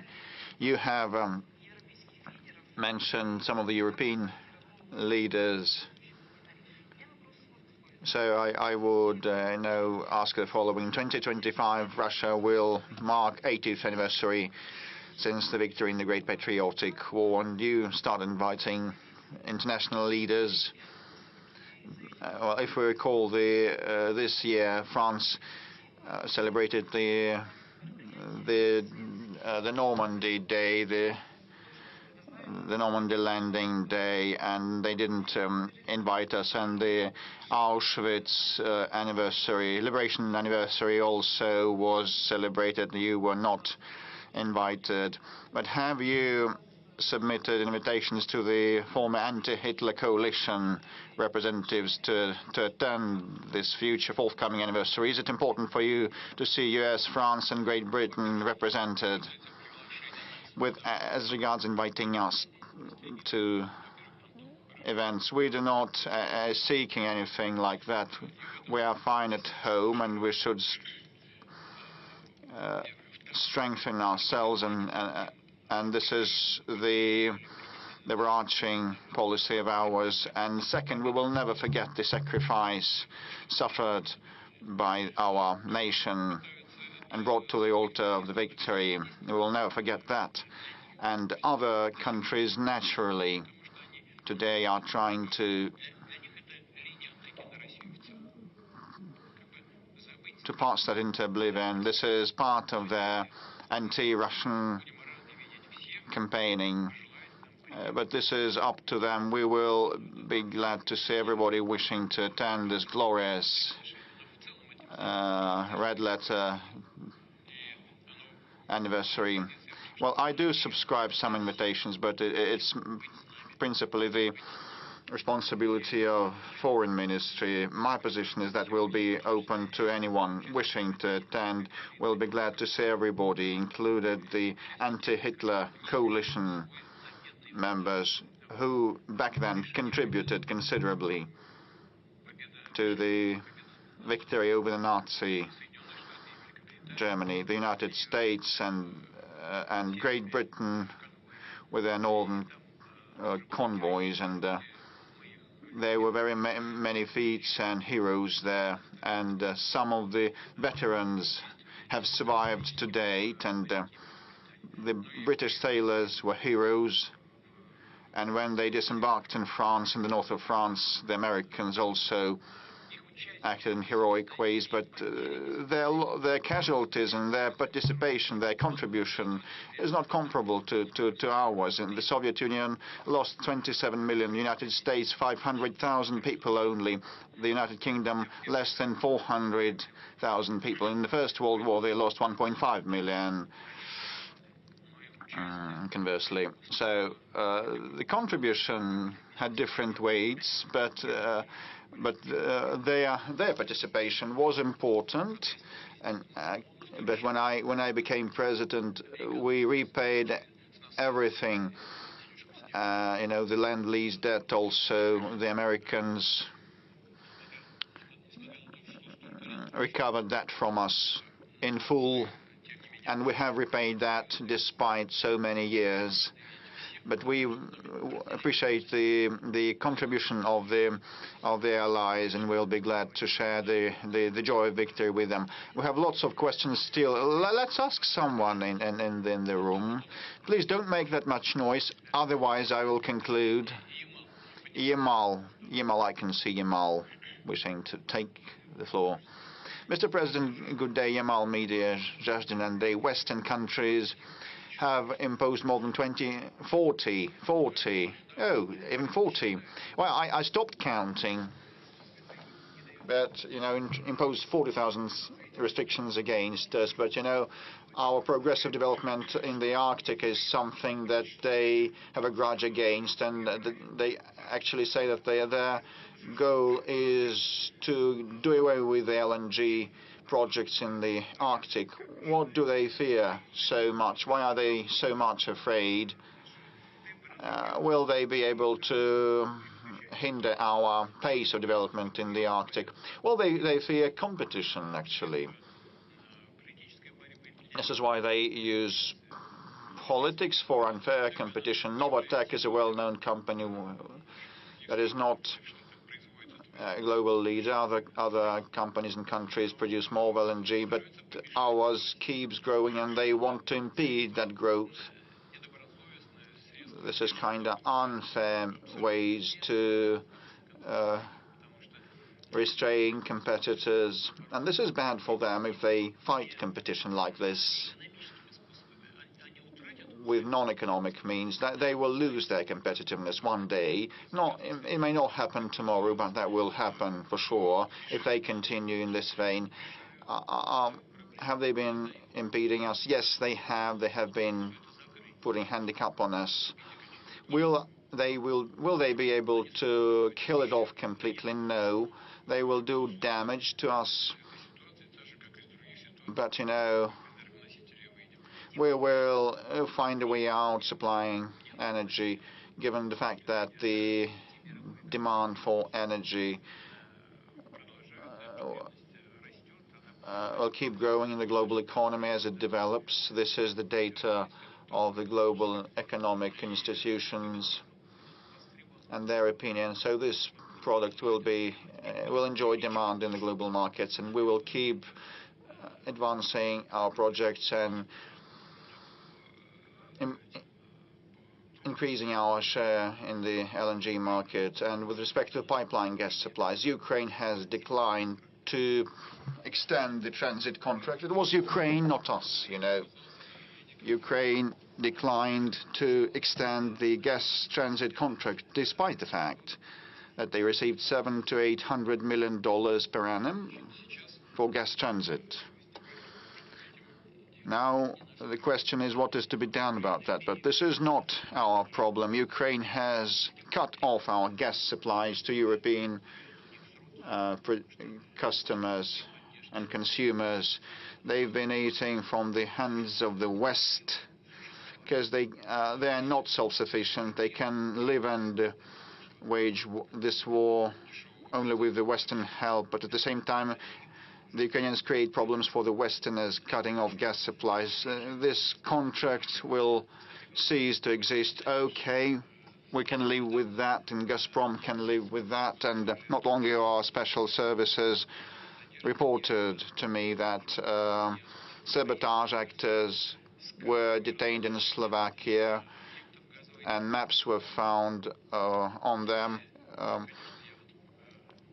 with energy facilities and installations spotted on their maps. So I received information just yesterday, so I would ask via the special channels to find out why so and what was happening, and because they wanted to commit terrorist attacks in Europe, because they've been fed by, they live off the West, and now they kind of start perpetrating terrorist attacks in Europe. But our option is to cooperate, and we will attain our goals.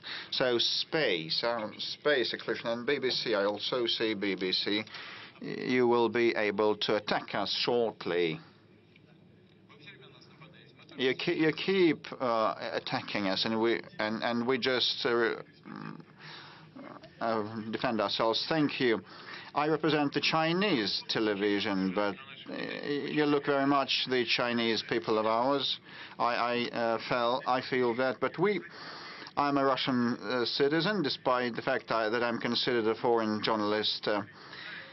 Let me start with a question from the state television of China, CGTN. Thanks to them, I'm employed, and so the question is, the program is titled Outcomes of the Year, and in the course of that year, you kept saying that the Chinese peaceful and peace-building initiatives are, I don't remember the exact quote, that you said that they're more workable and feasible than all other things by other intermediaries. If we cast everything aside, the West has exhausted the limit of trust, and Russia was deceived and duped by the European leaders. But if we speak in specific, concrete terms, and if Mr. Trump and his aide, Mr. Kellogg, keep saying that one can put an end to this war even before the inauguration on the 20th of January, but actually we're not now saying about acceding to NATO or not,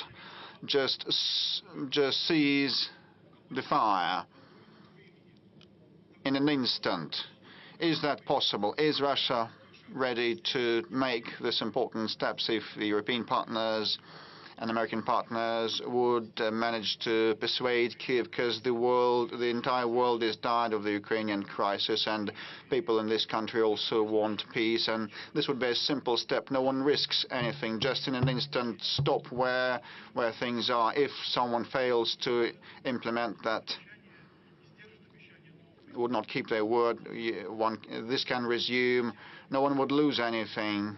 Just put it at a halt. And my second question, so it is a hybrid format.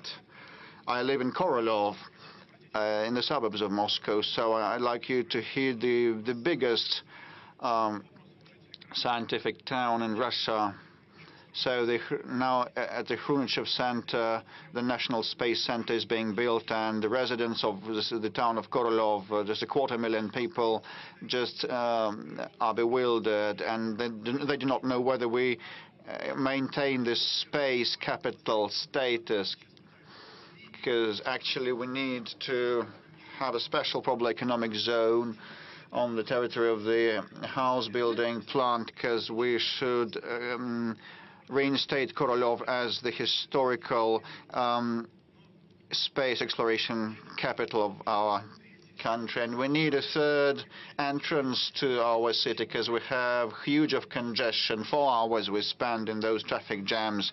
So we need a flyover and bridges, and we have some issues about democracy. I apologize, just, I'm just winding down and saying everything. So you combine two, you're wearing 2 hats, that of a citizen and that of an international journalist. Third entry into Korolov. It is an acute problem. You probably know that we need it. We cannot spend so much time in the traffic jams, and I believe that the whole population of Korolov is applauding me right now. If you are able to resolve it, we will be just happy. I'm sorry for having taken so much time. Well, your employer wouldn't thank you for the second part of your question. It's not what he sent you here for, but you got my message correctly. You should think about your home.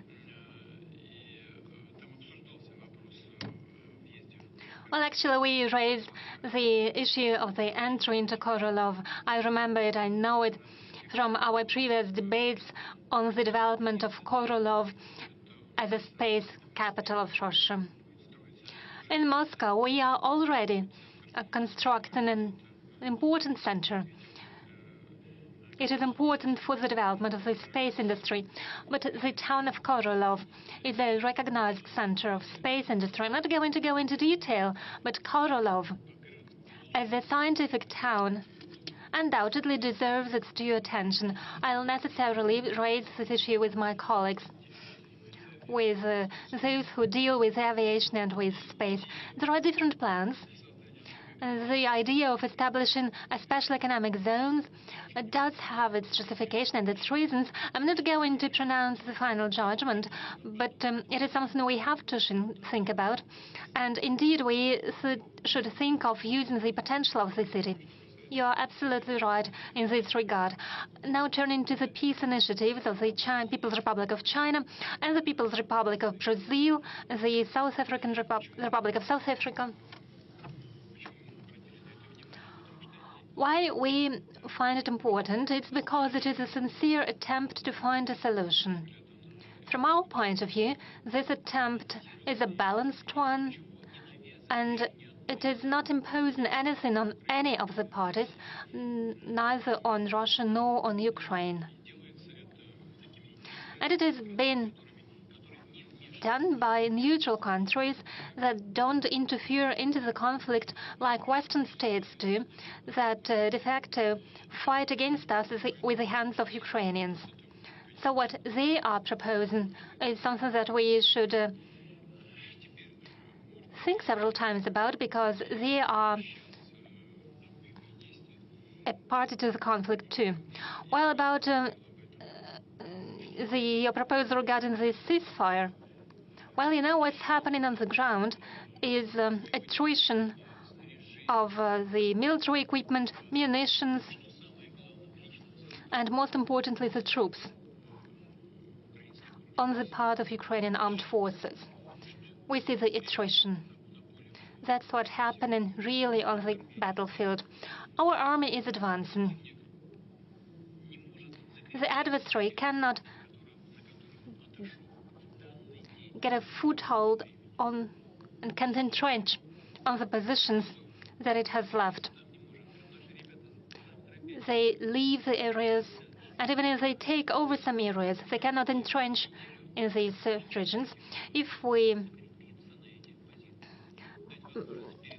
declare a ceasefire for a week, it will give our adversary the opportunity to entrench themselves, to receive munitions, which is very important, and something that is equally important, from the point of view of training the troops? Well, right now they are simply recruiting people on the streets. They simply catch stray dogs, them like stray dogs. But stray dogs are at least put into special centers. And here they simply catch people in the streets and send them to the front line. That's what we see on the front line, on the battlefield. They are not trained properly. It's not how soldiers were trained during the Soviet times. Even those who received trainings in the Western countries cannot be compared to those who had been trained in Soviet times, because they are prepared and trained by those who have never been on the battlefield. So how can they train others? So a long ceasefire, relatively long ceasefire period, will give an adversary the time for training and retraining of personnel. In the battalions, they have 35% of the troops, the necessary troop numbers. So they'll receive time to re-equip their divisions. What we need is not a ceasefire. Instead, we need a lasting peace with guarantees for the Russian Federation. It is a complicated question how we can ensure these guarantees, but we could think about it. As for short-term ceasefires, it was a proposal by the Prime Minister of Hungary, Mr. Orban. That's what he said. I hope Victor will not be angry with me if I reveal at least one part of our conversation. He said, "What would it cost to you if you announced to declare a ceasefire for at least a day or two?"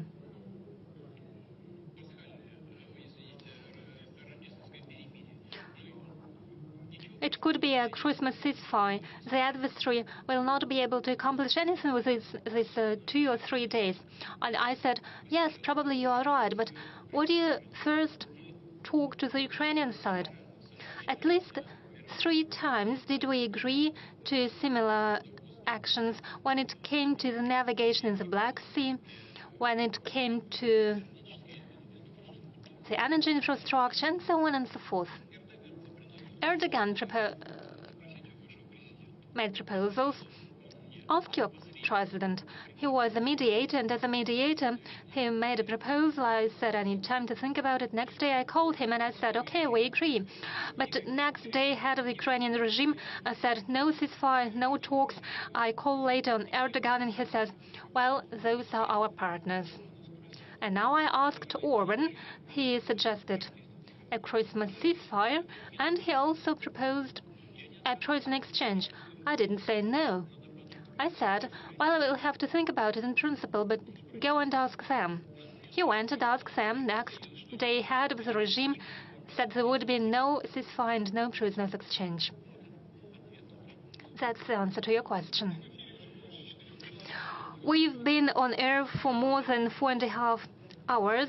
We are going to an end. Now, what is the BBC?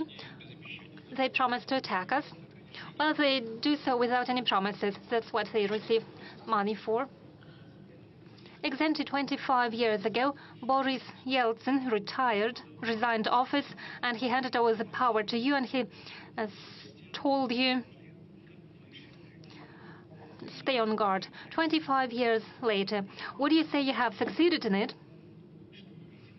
Because from our part, we see significant losses during the so-called special military operation that you have declared. We see Ukraine soldiers in the Kursk region. You criticize the NATO expansion and enlargement, but there is now a greater NATO presence at the Russian borderline. I mean in Sweden and Finland, we have demographic and economic problems. What do you think? Have you succeeded? Yes, I believe I have. I believe we have moved away from the brink of an abyss, because what happened to Russia before that and after that was leading us to a complete and total loss of our sovereignty. And without sovereignty, Russia cannot exist as an independent state. I would like to draw the attention to what you said about Boris Yeltsin. It looked good. One patted him on his shoulder. One preferred not to notice when he drank a bit more than he should. And he was warmly received in all Western circles. But when he raised his voice to protect Yugoslavia, when he said that it contradicted international law in the UN Charter, as soon as he said that it was unacceptable in modern Europe to attack Belgrade, the capital of a European state, without any sanctions imposed by the UN Security Council, immediately was he persecuted, and immediately one started criticizing him. Don't you remember it?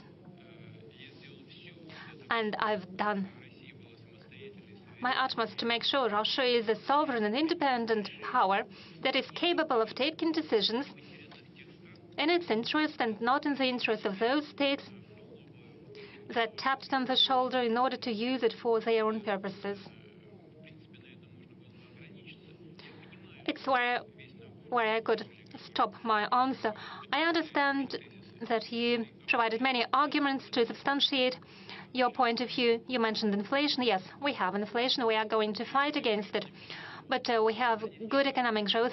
We rank number 4 worldwide in terms of purchasing power parity. Please share it with your audience. We rank number 1 in Europe. We have left the UK behind. But we are ready to work with the UK if the UK wants to work with us.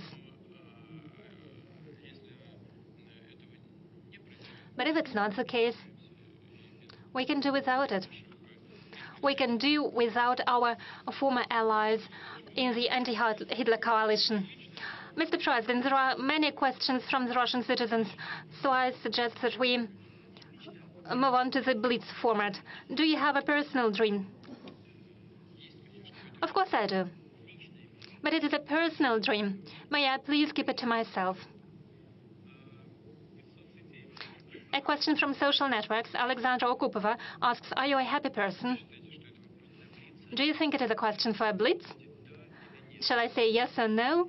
Well, how can I put it? Yes or no?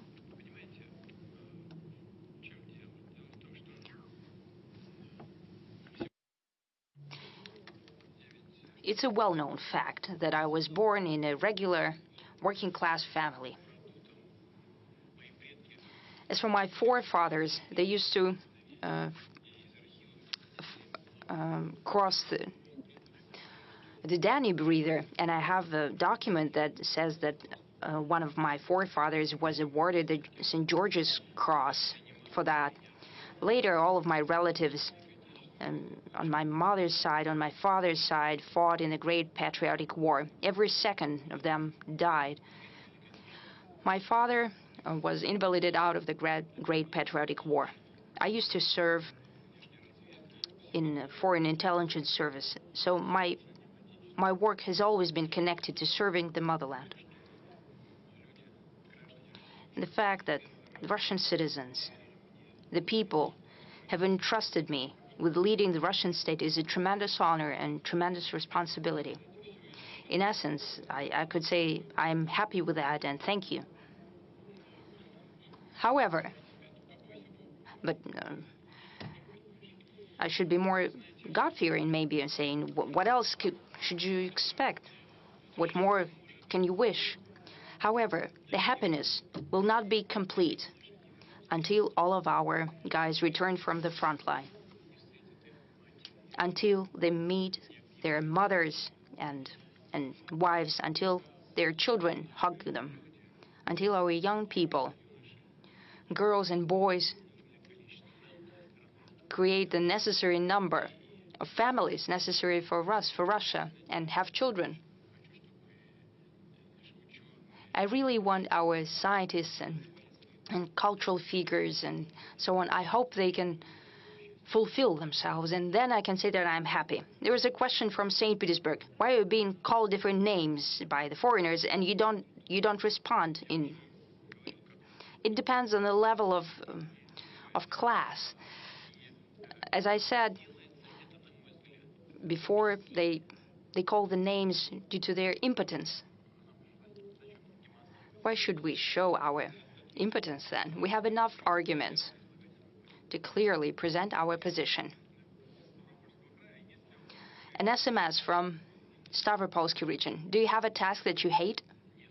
No.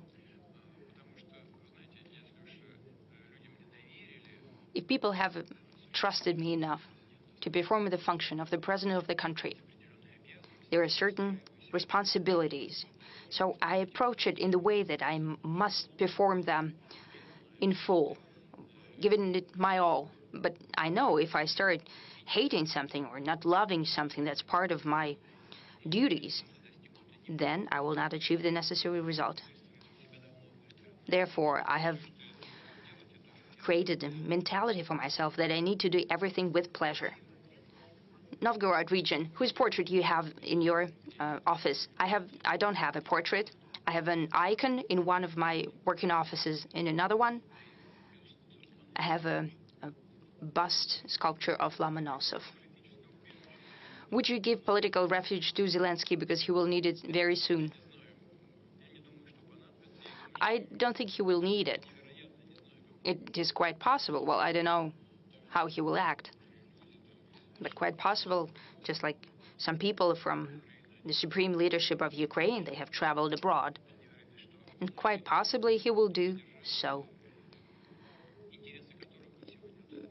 People whose interests he's serving right now will take care of him. But if he appeared out of somewhere, like a jacket from a box, well, Russia does not refuse anyone. A question from Tatiana Kostychenko. What is Russia for you? This is a comprehensive question. Russia is a map.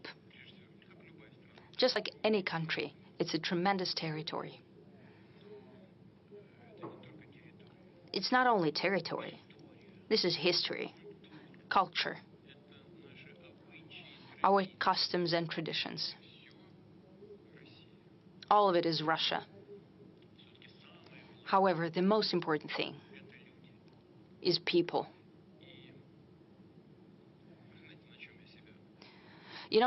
Sometimes I find myself, well, I don't often watch TV. I don't have quite enough time. I'm not on the internet a lot.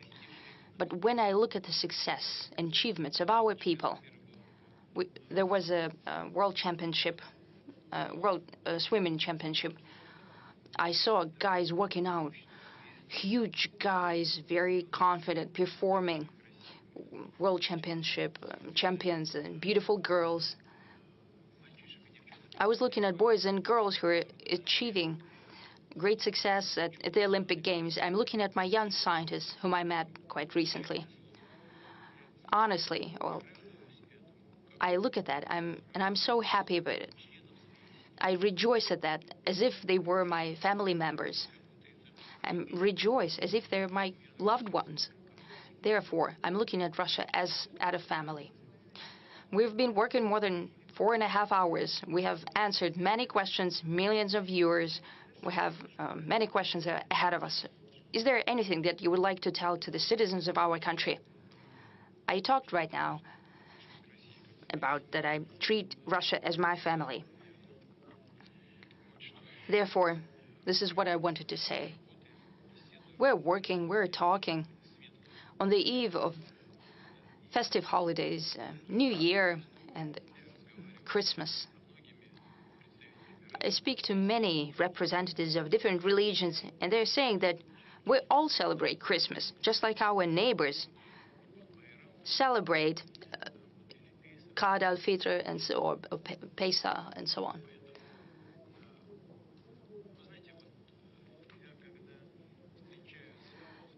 When I meet with the representatives of different religions, I ask them, when you talk to people, just a regular conversation, what do people tell you? What do they regret? It's not naturally the secret of convention. But you know what people regret? They did not spend enough time with children, or did not dedicate enough attention to children. On the eve of the New Year, which is a family holiday, and especially Christmas, I would like to wish everyone to dedicate more attention to your loved ones. I would wish to all of you success, well-being, and health. Thank you.